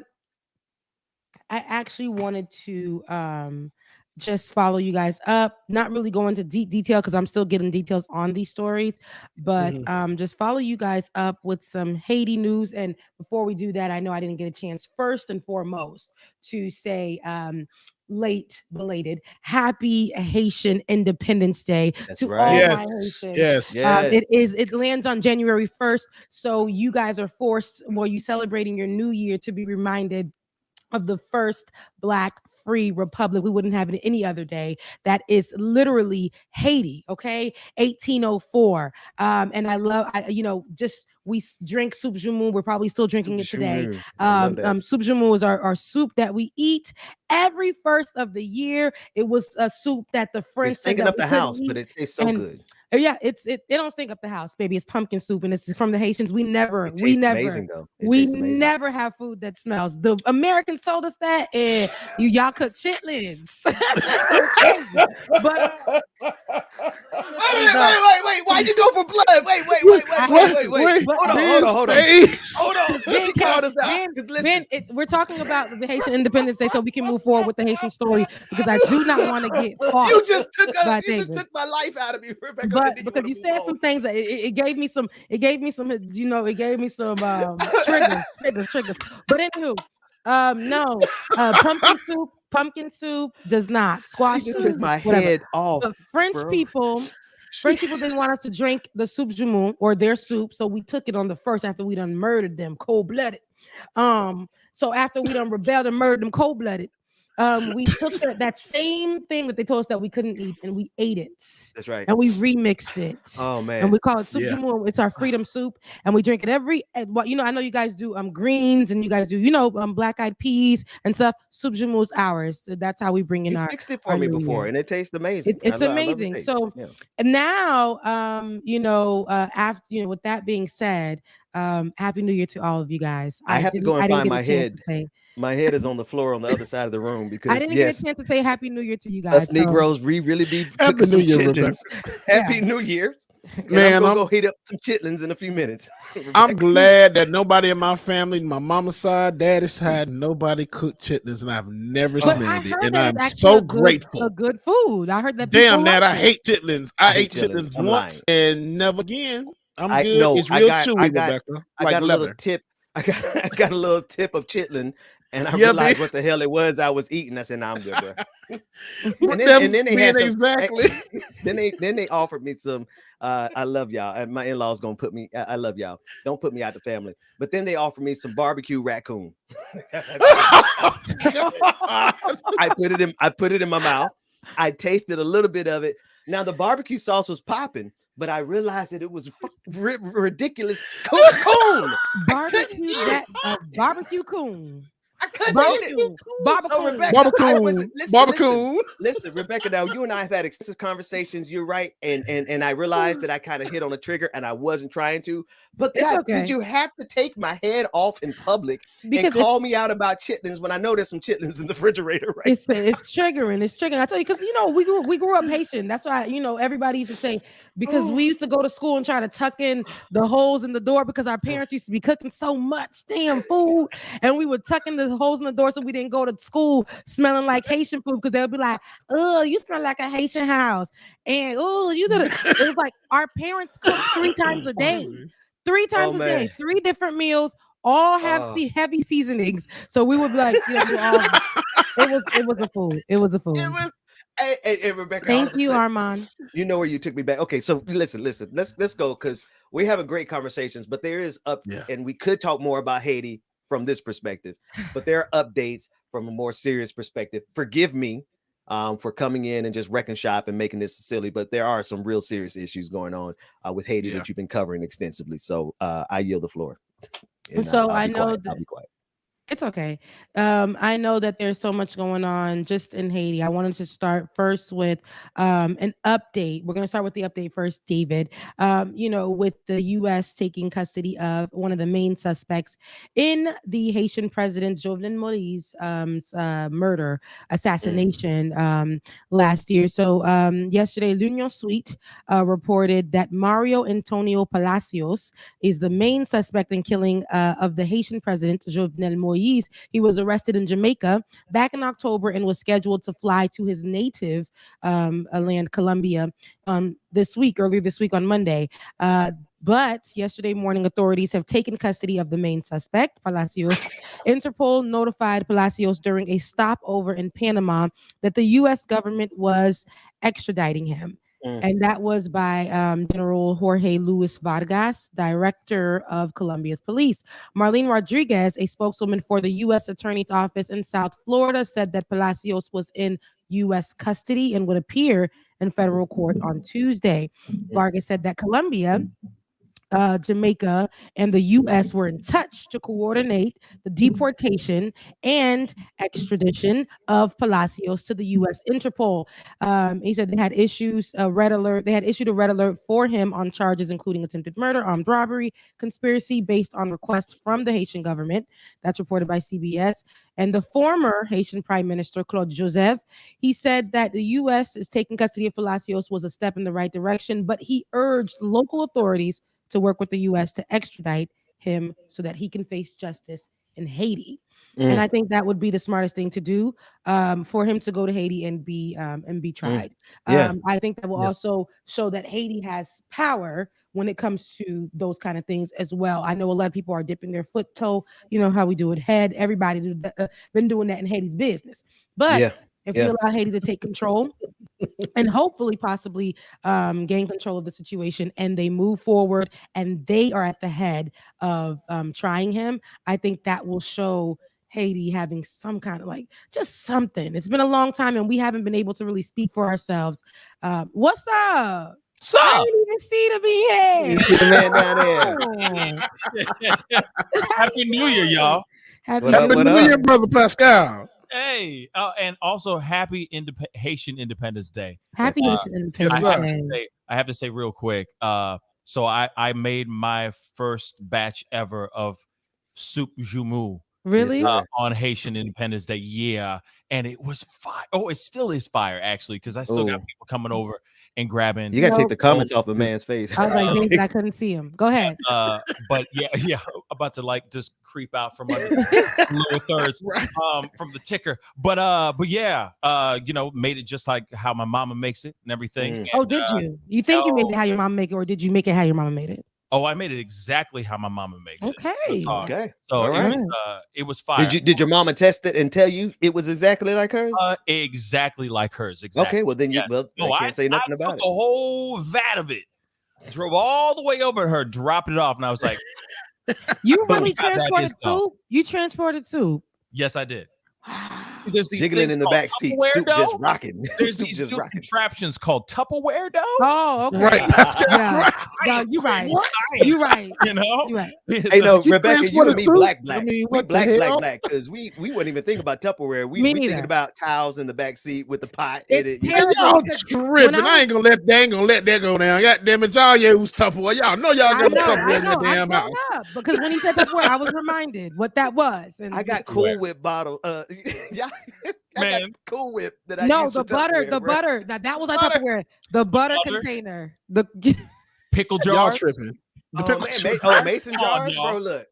I'm gonna take y'all back. Y'all, the plastic containers that you used to have, they were real hard plastic. Back in the day, they had the little design on it, got a little dot in the middle with the little fan thing going all the way around. That's the old school Tupperware. That's the real Tupperware. I don't know that one. That's getting old. Exactly. Mama know what I'm talking about. See, James is simultaneously extremely young-hearted, but the oldest person on the screen. So you remember that, but you, yeah, that's interesting. Yeah, because I don't remember that. That's before my day. Pascal, happy New Year to you, brother, man. It's good. I mean, can't be on very long, but I just wanted to hop on. It's been a minute. I miss seeing all y'all's faces. So when you take the tree down. Oh, God damn it, Rebecca. It looks good, though. I knew she was gonna say something. Look, I was gonna get to it. That was gonna be the next thing I say. I was like, bro, we taking that damn tree down, bro. No, like a purple elf came up and just vomited Christmas in my office. Now, like a Q came up there and just barked and everything. Santa is a Q dog in his house, bro. Here's a question, though. Here's a question I have for everybody. When do you take down your Christmas decorations? When is the right time to? I'm doing at the end of this week. Okay, so one more week and then I took mine down early because I put it up early. And when I got home, I said, get this out of my living room. Get this red, get this out of my living room. Get this green out of my living room. It was over. Get it all. Get it all out of here. It's just trash. What's up? What's up? Hey, what's wrong? David, take me down for one. Okay, so like get it out of my efficient, David. Yeah, he's trying to fix his camera, but I was like, get this out of my living room. It's trash. Like I don't want it here anymore. The holidays are over, whatever. But last year, I was like, you know what? I just want it to be Christmas every day. I've been having so much, and then Temptation in the background, silent night, and I'm just in my mind. Merry Christmas, Merry Christmas, to Temptations. Hang on, listen. Silent night.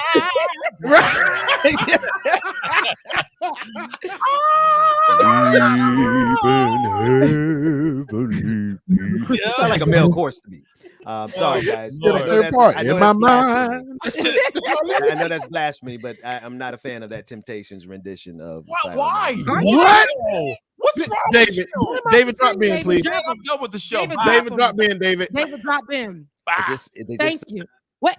There we go. Look, the two Haitians, bring them. Get Ben out of here, David. You can't, David. Damn. Yeah, I don't know why mine is all out of focus. But it's okay because hell out of focus. Yeah, I saw it. I saw that one out of focus. So, anyways, how are you? What's going on? I'm living. You're living. I'm living. You know, I'm working a lot. You know, doing the show every single day, that kind of thing. Just trying to stay alive. Try to tell these stories.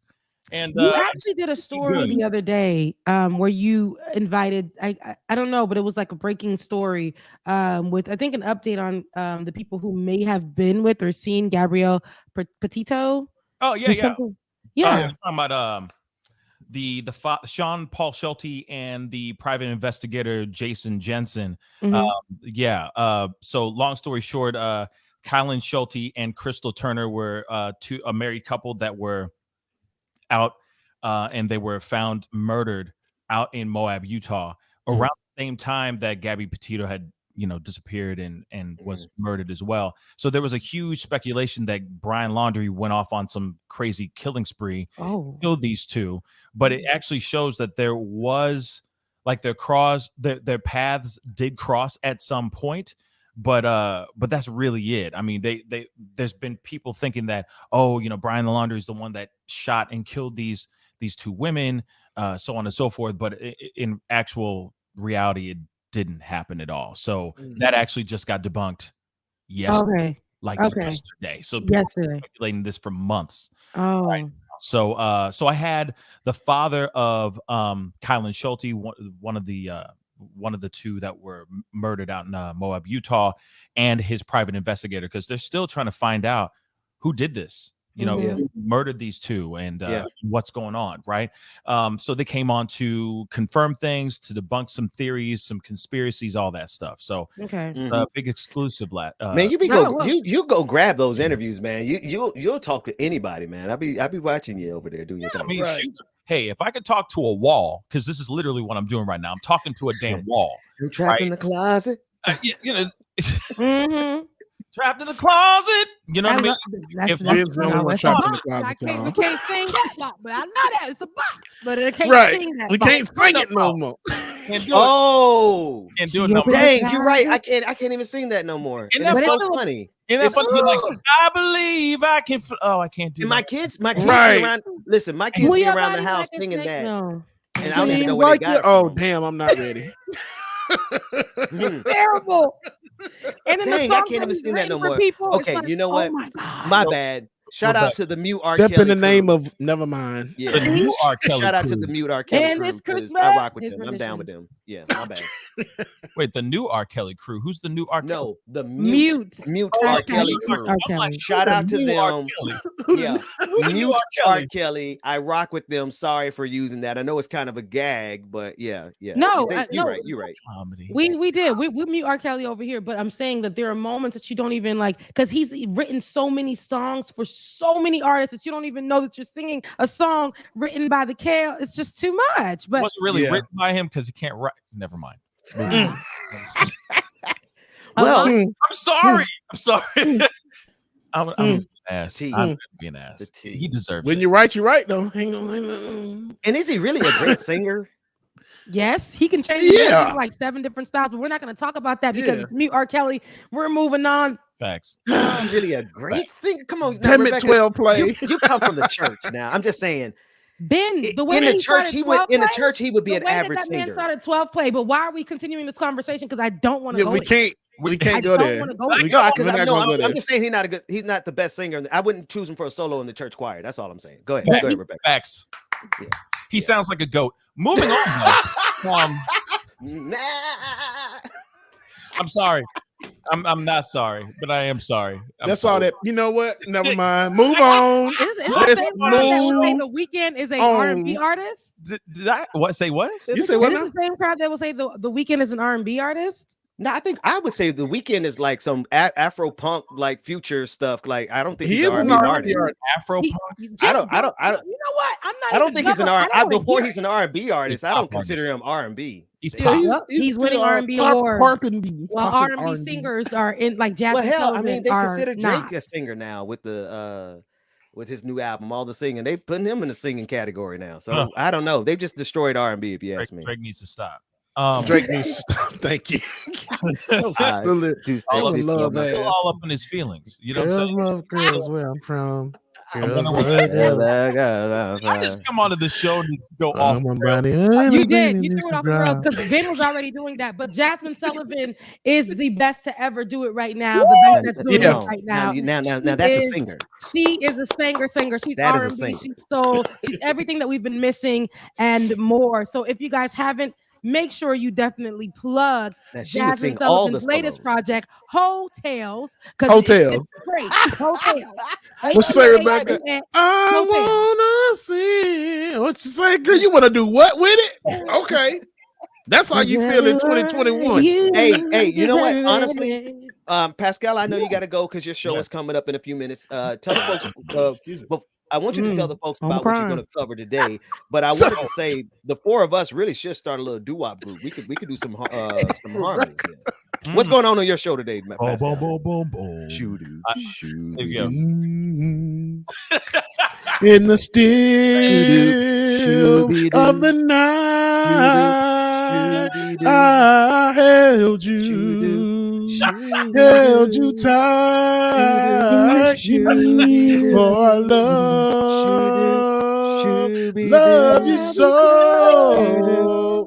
Promise I'll never let you go in the still of the night. In the still of the night. That was Tony Braxton. Oh wow.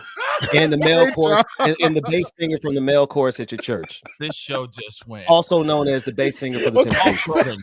It did. Which is why I don't like rails, baby. We literally are off. And good. I apologize to everybody who was listening, watching. Sorry, not sorry. It is Wednesday. We're free this is the on best show Wednesday. ever. What's the point? Who wants to come in here and talk about politics all the damn time? We ain't politicking. We ain't politicking. We don't got a politic. Did you see the look on Benjamin's face when he was singing though? He looked like he was trying to take a poop. He was concentrating. I felt like Ben wanted to really carry that note. He said, he got right up in there. What you talking about? I used to be the bass singer in my. See, I guess I'm jealous of the Temptation bass singer. Is really the true story. That's why you don't like the song. I didn't get picked for the solo. I wanted to be the bass singer for the Silent Night solo. Is he the one that wheelchaired out in the movie? No, I don't know. Is he? The one that rolled out and died in the wheelchair. Ladies and gentlemen, the edibles have kicked in. Just so you can see. The funny story is the TV set. No. My mind is out of focus. It's driving me nuts. You didn't have to do it like that, David. David, you didn't have to put his out of focus one shot on him. Hey, that damn white man always gonna stop. Listen. Here's the beautiful thing about this media thing that we do and the way we do it. So long as we land the plane properly, nobody knows. So still, at 10 o'clock, you're going to be live. Okay, what are you talking about? What are you going to be? What are you going to be talking about today at 10 o'clock Eastern? I have no clue.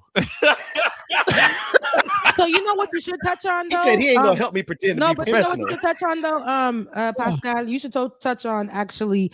There was a conversation that's actually going around with these people who do podcasts, kind of like what we're doing here. But you know, they'll have these artists on. So the latest one was some podcast guy, Sudanese man, who has a Black American counterpart as his partner for the show.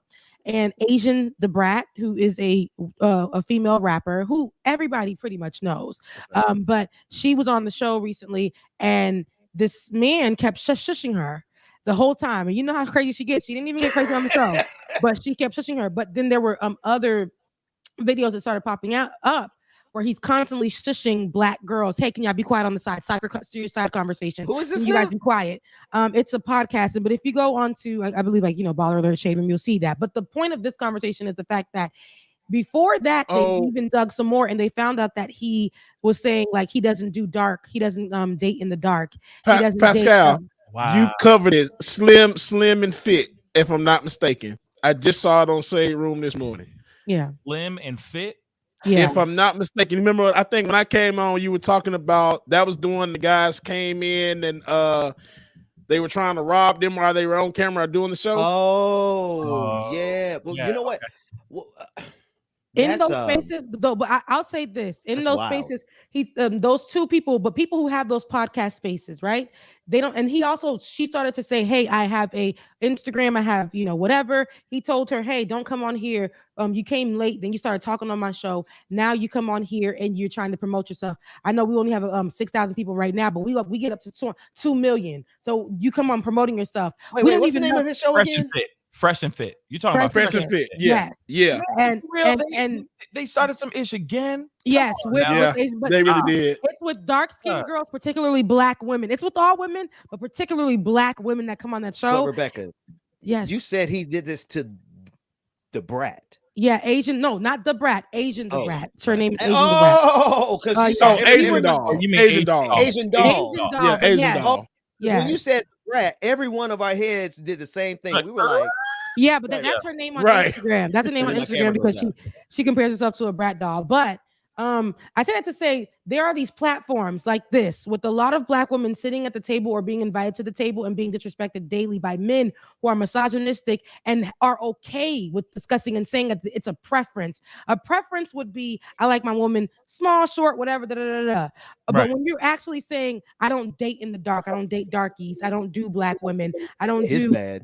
He said all of these words, he said all of these things. He continued with that kind of conversation. And then when we see how he treats women, right, who come on the show, it also speaks loudly. But these podcasts in the closet folks, no offense, because we all in the house and crib and closets and stuff like that. But these people who are, but they're getting so much money and they're getting so much play only to be watched to disrespect women constantly. I even see females with these platforms to do the same thing to Black men, and I don't think it's right. I honestly don't. But the fact that he didn't even know or respect her for her being her, and for her craft and anything like that, I didn't like that. It's like he really, you can't give some people chopped power, her down. He tried to chop her down to knees, and that's what we see a lot with men who will try to do with Black women. They come in these platforms, but the way that he talked to them constantly, it was like, shush, you're talking in the corner, right? Shush, hush. But that's his whole demeanor. That's what the whole show is all about. Is basically knocking these women down as many pegs as they can on their show, and it's kind of like, oh, if you don't want to hear me talk because it's my show, you can get the F out. And then they get Frank Castled. That's what they call it. What's that? They get kicked out. They literally just get kicked out. That's not what Frank Castle is. No, Frank, but they call Frank Castling throwing somebody off a show. Yeah, on their show. They go. Oh, that's their thing. But everyone know who Frank Castle is, the Punisher, right? Everybody know the Punisher. Frank Castle ain't throwing nobody off the show, my man. Nah. Well, so yeah, so that's trash.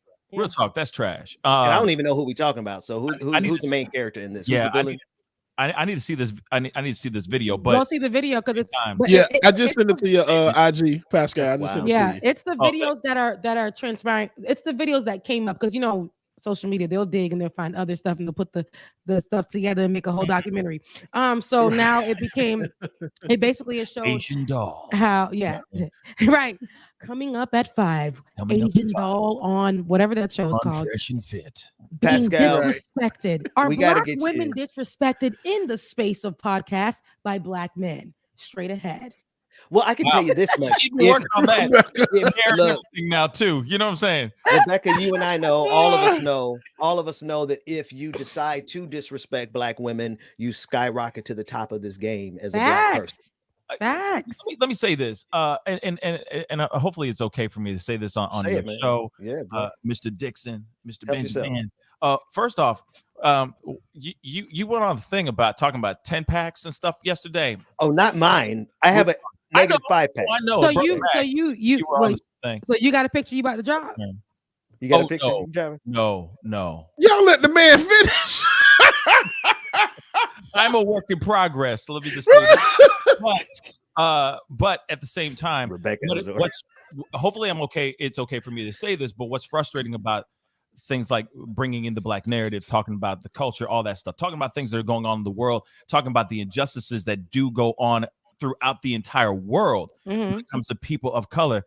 What is so frustrating is that shows like this and other platforms that are talking about these things, putting out that narrative, are shadow banned, are shunned, or don't get the views that they rightfully deserve because right here, I'm like it out here. Exactly. You see what I'm saying? It's hard out here for a pimp. Period. It's hard out here for a pimp.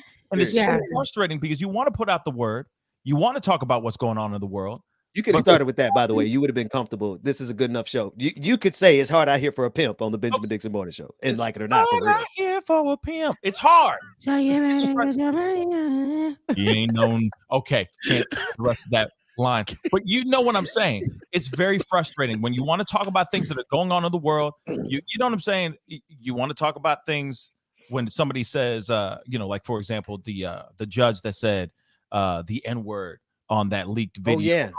Ooh, Oh my God. But then remember in reverse though, the Black judge that was calling people coons and stuff like that. But look, but you got to talk about both. We got to talk about both.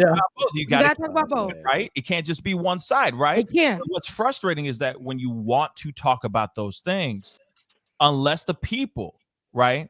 If unless the people are rising that show up or rising that channel up, that voice, that opinion is just going to be stuffed. It's going to be buried. That's right. By all this other hardcore, right-winged, racist rhetoric that's seen on this platform and many other platforms all the time. And it's so frustrating because, we all want to be successful, right? We just want to trace off, I just want to be successful. See, here's the problem, folks. I want you to know that today we did not go off the rails. What we did was follow each other's tangents, and we all know each other so well. But none of us have met each other except for, none of us have met you, Pascal. We've met each other. Where do you live? I mean, stranger danger. I'm in St. Louis. St. Louis. Haitian in St. Louis? Haitian in St. Louis. Sounds like a novel.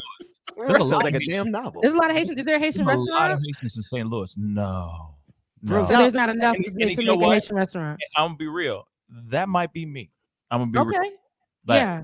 That's something I have in the back of my mind. If you don't know, you need to check out my Instagram stories because I throw down. You know how to cook for real. Oh yeah, David, just keep me up at this point. My camera going to keep doing this. Just keep me up at this point. Pascal, the Pascal Show, 10 o'clock Eastern, unless we're holding them over like we're doing now. Thanks so much, brother, for joining us. That is not that man. Look, why did you throw this up? Rebecca going to talk about it. Tyler Perry.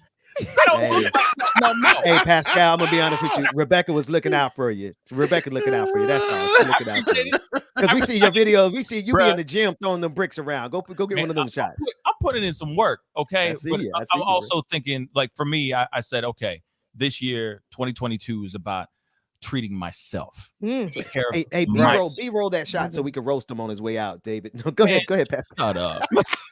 Right. Pascal, before you go, man. Go ahead. Yes, do it. No, but I just said, hey, I'm going to start cooking more because I cook from time to time for fun, but I didn't cook like on a consistent basis. You know what I mean? Yeah, I feel you. I'm just going to start cooking more and just treating myself, putting good food into good energy into my body.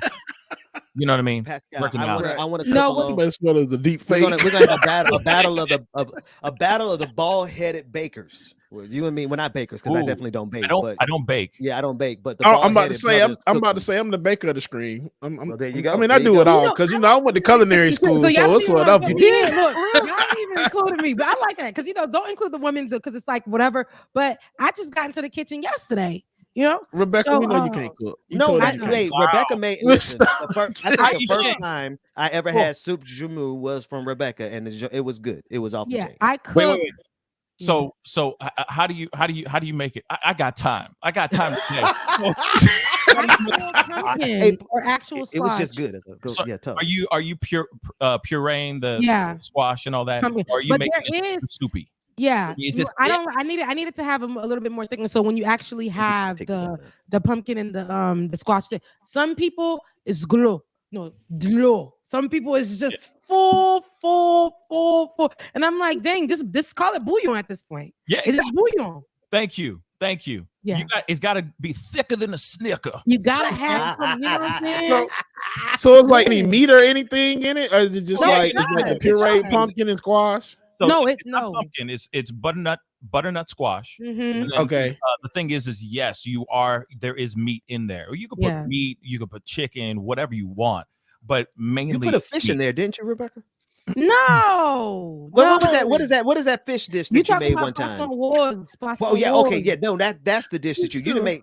You made both of them. That was the red snapper. Bro, wait a minute. I'm the only person. Listen, the best I ever did was dated a Haitian girl. Okay, I ain't married a Haitian woman. I ain't Haitian. I ain't dating a Haitian man. You don't ever put go to hell, man. In that. Ever. Slide out of there, James. You got that. I'm messy as hell. Chicken or beef in there. So what was the fish? What was the fish dish that you made for me, Rebecca? Poisson was okay, but red snapper. I had that too. He turned into Uncle Benjamin today. He's like, shut up, Uncle Ben. Listen, it was soupy and it was good. That's all I know. Yeah, it was soupy and it was good. Rebecca, ain't that one that you put that fish in the taco? And the bun, that's what you had. The poisson was the sauce is what's soupy. You drip that over on top of the poisson was, and then you have the bun. You know what I'm saying? Yeah. We need to sit down. We need to talk. Rebecca, come on now. Y'all need to cook for us because I ain't never had none of this you talked about. My Haitian friend don't do none of this, okay? I have no problem. What's really going on? 8 hours. I have no problem driving 8 hours to sit down and throw down for y'all. Oh yeah. And I'm man, come on. I'm with it. You know what I mean? All my male friends cook for me anyway. That's why I don't even really need to be cooking. Okay, Rebecca, can I ask you something? Because she one of them. Rebecca, let me ask you something because I got times to. You got time? And it's a little bit off. Shoot, the edibles have kicked in. So here's the question: why is it so hard to find a woman that can cook? I'm just curious. Oh no! Don't you do that on the show? No! You ain't gonna get me in trouble. I'm just asking. It's definitely not hard. I see more men that can throws it down in the kitchen than women. Why? Nowadays, I'll say this because there was a time when it was like very like women had to be in the kitchen, right? So like had to be in the kitchen, and so I think nowadays it's like we've become free from that idea or being held in the chokehold from being like, oh, I got to be in the kitchen. A lot of us are more so, oh, I got to get this money. I got to get to the bag. I got to work. And ain't nobody going to have me in the kitchen. That's how literally me and a group of a lot of millennial women are. But don't say that we can't cook. Now you put a woman in the kitchen or a woman goes, we have to make sure we're feeding ourselves. We have to make sure that, I think the older I've gotten, I've realized I want to be able to cook, but a lot of men are men that cook. For me, it's a lot of cultural men. They all get in and they really throws it dizzy down. Yeah. I don't really have to cook. They like cooking for me. I put my feet up, and then after they finish cooking, I can take care of them. Don't she remind y'all of Pam from Martin? Take care of the Rebecca. Take care of them. Rebecca, you remind me of Pam and Gina. Pam, then let it go. You remind me of Pam. No, you can't. It's here we go, because everybody says I look like her. Okay, they all say it, and I just let it go. I'm loving Pam. I'm loving the hair. I love it. Thank it's you. great. I'll give you mad props for the hair. You look great. She killing it. She killing it in the game. But I just find it interesting, right? Yeah. That yes, cultural men. Yes, there's more men out here. If they are Haitian, you know what I mean. They know how to throw it down. They know how to. My Haitian don't cook. Let me stop. Big gear right now. I'm kind of jealous. I'm low key jealous a little bit. You know what I'm saying? But it's rare. A lot of times it's. Does your fiance cook? Up in the box. Does your fiance cook? Yes. Okay. But so, but I had to teach her. So I'm saying and that's okay because now she cooks. See, yeah. Now she throws down. Now she can throw it down. Yeah, you know who can cook? Y'all know who can cook? Aunties, the black aunties, them I'm a women black who they auntie and now. they're about 50 years old. They still got it. I'm ready to say they're about 50. So about 56. They got, you know what I mean? No, they but know they're how to not throw auntie that. like they used to be. I'm the generation of aunties now. That auntie generation is kind of, they kind of sitting down with canes right now. I did say about 56. Yeah, wait a damn minute. We're the new aunties, though. We're the new aunties. Like us women are the new aunties, but we are in the kitchen. I'm talking about the ones that cook soul food, the ones that put like 3 sticks of butters in the yams. You know what I mean? TikTok is actually bringing that back. A lot of women are learning to cook from the TikToks. They are TikTok videos. They're bringing them out. They're doing these like all kinds of like, and I can't lie, I've been watching a few Haitian ones. That's what been having me. I am a pro at Haitian spaghetti. You can't tell me nothing. I just cooked it for my little brother. He was like, God dang, you know what I'm saying? Like, I am really good at frying up some spaghetti. I'm really good. I gotta definitely I make that for y'all. That's one of I don't put that on my list of stuff that's cooked though. Like do y'all consider a person who cooks spaghetti a cooker? No, for Haitian spaghetti. Did you hear me? Haitian spaghetti. That's so different. Did you? I totally did not hear that. It's not shrimp Alfredo. Okay. It's not that. It's not. It ain't that. Haitian spaghetti is totally different. Oh wait. What's that mean? What's that mean? You go home, somebody cook for you, and they cook some shrimp Alfredo. All right, man. David, when I tell y'all, I throw it down, but it's a real thing now. Most black men can cook because we came up. That came from our generation. We had no choice but to learn. Cause mom said, "You get your ass in cook if you hungry." Let me say this about for me with cooking. I grew up in a household, and I'm gonna be so candid and honest. I grew up in a household with my parents forcing us girls to have to go and watch the women cook while the boys played in the backyard. You know what I did? Because I was such a tomboy, I would go and be like, I don't want to do this, and go jump over the fence and go play basketball with my brothers on the court. And I'll go have a good time or play hopscotch or be jumping rope, going running, getting dirty, whatever. Because my mom, I remember my mother coming home. She ain't speak no damn English, but because of our culture, you have to cook for your kids and your husband, no matter what. She came home from school, trying to learn English, trying to get her nursing degree or whatever the case may be. All of that in one. Came home from a late night, ran over to the stove. I'll never forget this. Ran over to the stove, still had her purse on, stood at that damn in that kitchen, trying to cook for a man who went to sleep. And I told myself when I saw that, I will not be that way. I can't even front on y'all. This is facts. I will not be that way. But the older I have gotten, I understand the importance of taking care of yourself so that when you do have a family, you are able to take care of your family. I am a little bit old school and I do take from my culture in those ways. But there's a part of me that I used to say it all the time. I wouldn't get married. I wouldn't do any of that. I do not want to be a slave in the kitchen to nobody's son. I did say that, but I think, my perspective has changed, with understanding and things like that. But I did not like to see that. And I did not like the forcing of just the girls. When it came to family functions, they would be like, oh, all the girls got to be in the kitchen watching, helping to cook the meat, helping to do this, all of that. And I didn't like it. I didn't like it at all. Yeah, I feel you on that. My dad was not a cook at all. He couldn't cook to save his life, but his family ran a bakery in a very successful bakery in Port-au-Prince, right? So when I was growing up, my dad didn't know how to cook at all. I mean, if my mom was out of town, you knew by the boiled hot dogs and the rice that was on the table, real talk, or pizza that was ordered, right? Yeah. But growing up, it was everybody was cooking. You see what I'm saying? It was like a communal, right? They were making the bread together. They were doing everything. You know what I mean? So that's kind of how it was tribal. It sounds like you're more tribal. Right. It was a family type of thing. But when it came to America, right? When you're on this land, it was different. Don't do that. It was my dad came home, dinner was on the table, very, very traditional. I didn't really learn how to cook until I hit college. Yeah, you had to cook. I was like, I want to eat, and I love mama's cooking, but I ain't cooking in third grade, man. Right, man. They had me in the kitchen cooking, learning how to cook dressing for my mama in Alabama. And stuff like eggs and stuff, sure, right? Eggs and stuff, and how to boil rice and all that, sure. But I mean, like, but no, real meals, real dishes and stuff. You feel like you're at home, kind of thing. Well, I was an even fatter kid. I was an even fatter kid than I am an adult, because I used to love everything they cook, so I had to learn how to cook it myself. They do something one year for Thanksgiving, and I liked it. I'm like, okay, no, we're gonna do it for Christmas. But mama didn't want to cook it for Christmas, so I had to learn how to cook it so I could cook it for Christmas.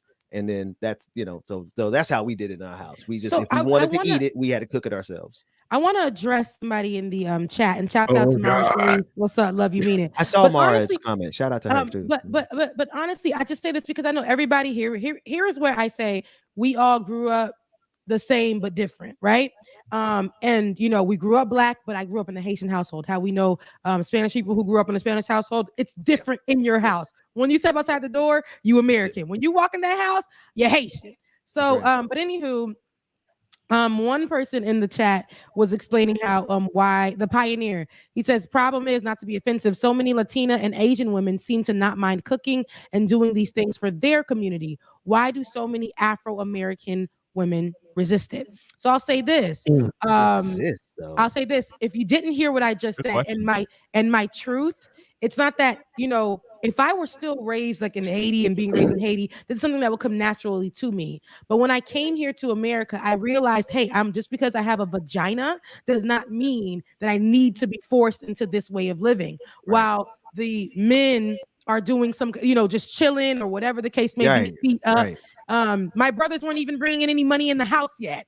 but they got to literally act like my father, and we would be able to serve them.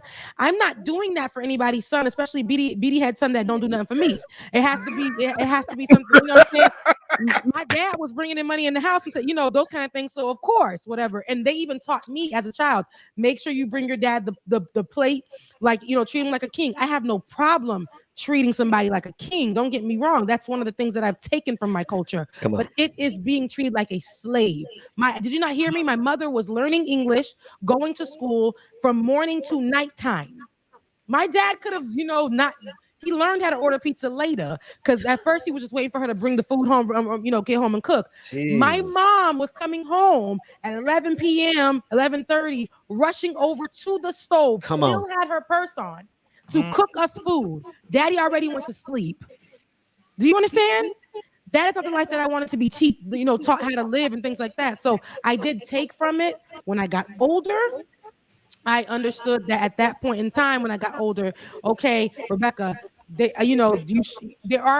you should have learned how to cook. But I did not like in that way where it's being forced upon me to try to be to learn how to be a servant for a man so young. Yeah, it's not about that. So I understand what you're saying for the Latino women and the Asian women, but when you are raised in America and you start to get an opportunity to see freely and how you can take your culture and also take a little bit of this and understand, it's actually taught women that, okay, hey, we don't have to be a slave to no man, but we do want to treat and take care of our man. We want that to be an option, not a thing that's forced on you.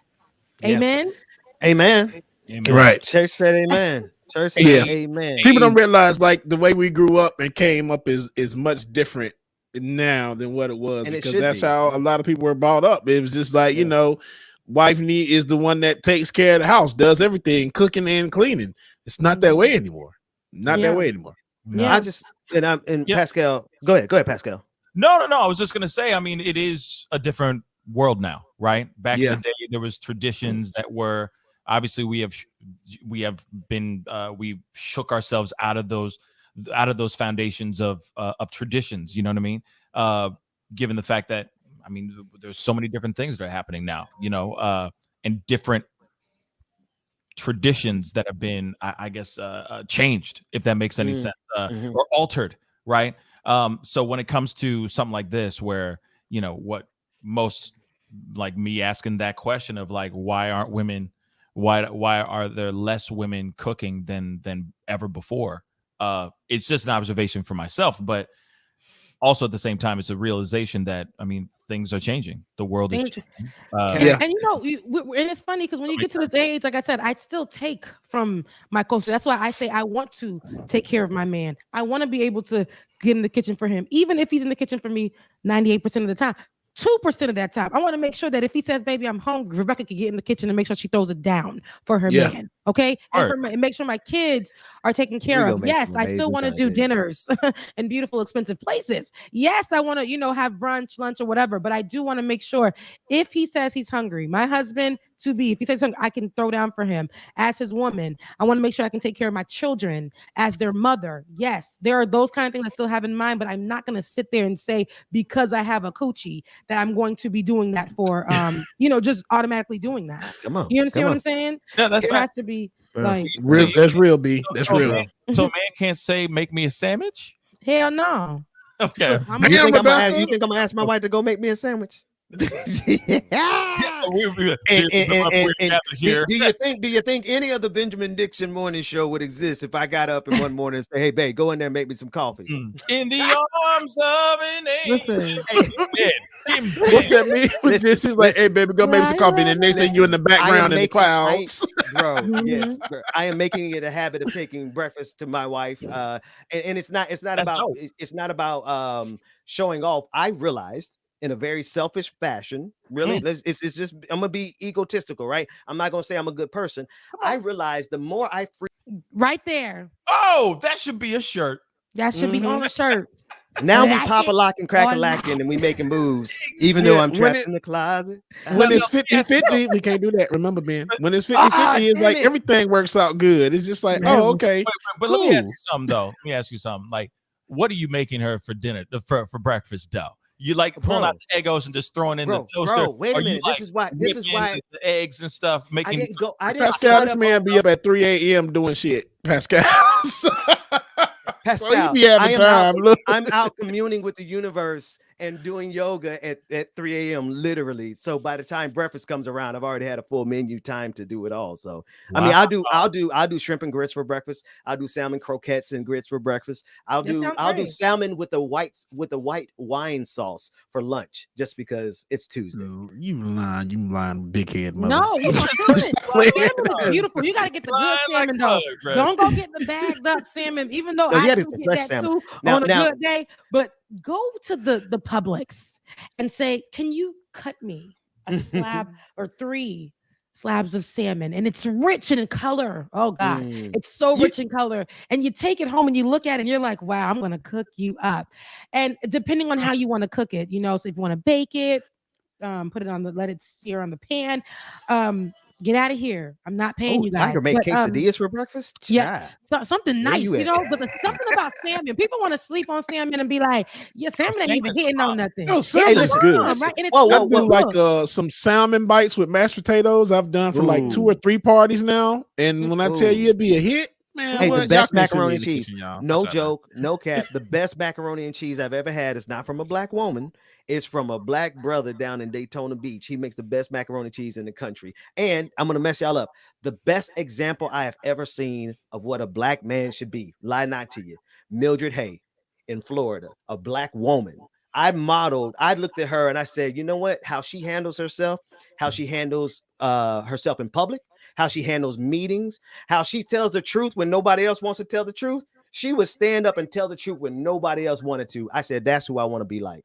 That's how I model my manhood, off a black woman. You dropped that truth bomb so hard that you broke your camera. Yeah, let's get out of it. Hey man, you hung out with us the whole show now. You did. You hung out with us the whole show. Actually, the whole show. Because I'm gonna have to hop off here. I got a little bit of a something just popped up, so I got to go and take care of it. Something came up. Something came up. Something came up. Hey Pascal, before you go, man, just did you hear about the new invention I did? No. Man, the first thought, I just invented the first thought control air freshener, man. It makes sense when you think about it.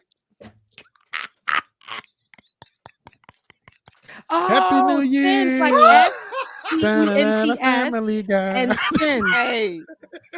I got it. Hey man, go enjoy the rest of that edible that kicked in, man. That's the edibles for all y'all. Oh no, I don't do drugs. Damn that. I do. Hey, DJ Exclusive, play some music. Hey, listen, very special thank you to David, who prepared a magnificent show full of content for really serious news.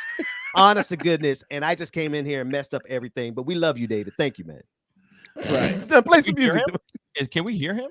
Is he? Who, David? No, he's cussing us out in the chat. But I love you guys so much. I'm headed out because there he go. David, be ready because he got a button-up shirt. Those are the biggest goddamn headphones I've ever seen in my life.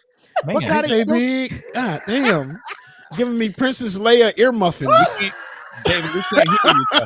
Yeah, we can't hear you, David. The ones Dwayne gave me broke, so I haven't ordered new ones yet. Look, hence why I have my big ones on. Mine broke as well too. Look, David, we might as well get Rebecca's because she don't steal. They still in the box. Right. They in the box. Oh man, shout out to Chuck Diesel. Something's going on with Chuck Diesel. We got to find out what's going on with brother Chuck, man. So everybody, reach out to Chuck if you can. Make sure he's good.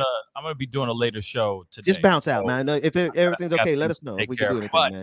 I appreciate all y'all. Happy New Year to all you guys, and of course to the fam, the Benjamin Dixon Show fam. I just wanted to say a Happy New Year to all y'all. When you come on this show, though, just like it or not, but it is and then like it or not, Dixon and like morning show. I'm sorry. Listen, anytime you see Rebecca and James on the screen, it's like it or not. Yeah, my bad. It's okay. It's okay, sweetheart. Don't mind him. Just like I don't try my mother. Pascal, don't pay them no attention. I don't know what the hell they talking about. Now what they trying to make my life a little I'm trying to focus on brand identity at the end of the show. Right. So all the news in the world, and we seriously, to all you guys, Happy New Year to all. Happy New Year, brother. Thanks so much. Happy New Year, sir. Hey, David, my other computer died, so I don't have sound ready. Oh, we are janky as hell today. All right. Well, Pascal can drop, but you all have to filibuster for about 30 seconds. Pascal, take care, man.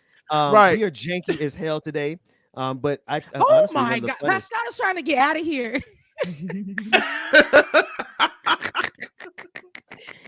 Y'all, no, seriously, this morning we are janky, a little janky. Ben has his camera off. To me.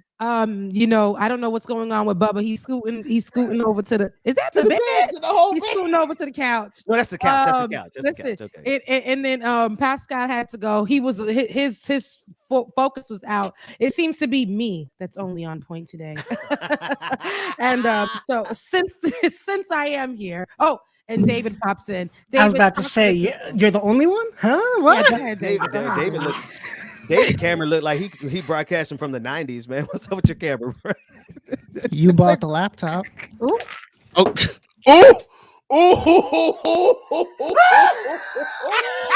The shade of it all. All right, David. I got my head chopped off twice. Hey, man, David, play some funky music for us, white man, and get us out of here. No, he said we have to filibuster for a while as he. Oh, it's there. So thank you guys for watching. Like it or not, I love you guys so much. Love the way you said Love you, mean it. I hope that you go and enjoy yourselves. Today is what, Wednesday? Give him something wise to leave with, Bubba, because I know you always have something good. But I love you guys. Ooh, here we go, y'all. Y'all affirmation for today. I refuse to let my mind bully my body. I refuse to let my mind bully my body. Y'all go be great, man. Love y'all, mean it. We will see y'all in the morning. Deuces. Won't you join in? I can help you with anything you need. When you make mistakes, I can ease your pain. Follow me and dream.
She don't wanna leave me, not just yet. Told me all about last Friday when she went all crazy. Didn't go to bed till Saturday. I don't wanna go without, so I asked her to stay. Though she broke my heart in a million ways, but I'm putting that aside now. I'ma feel alright now, happy just as long as she's with me.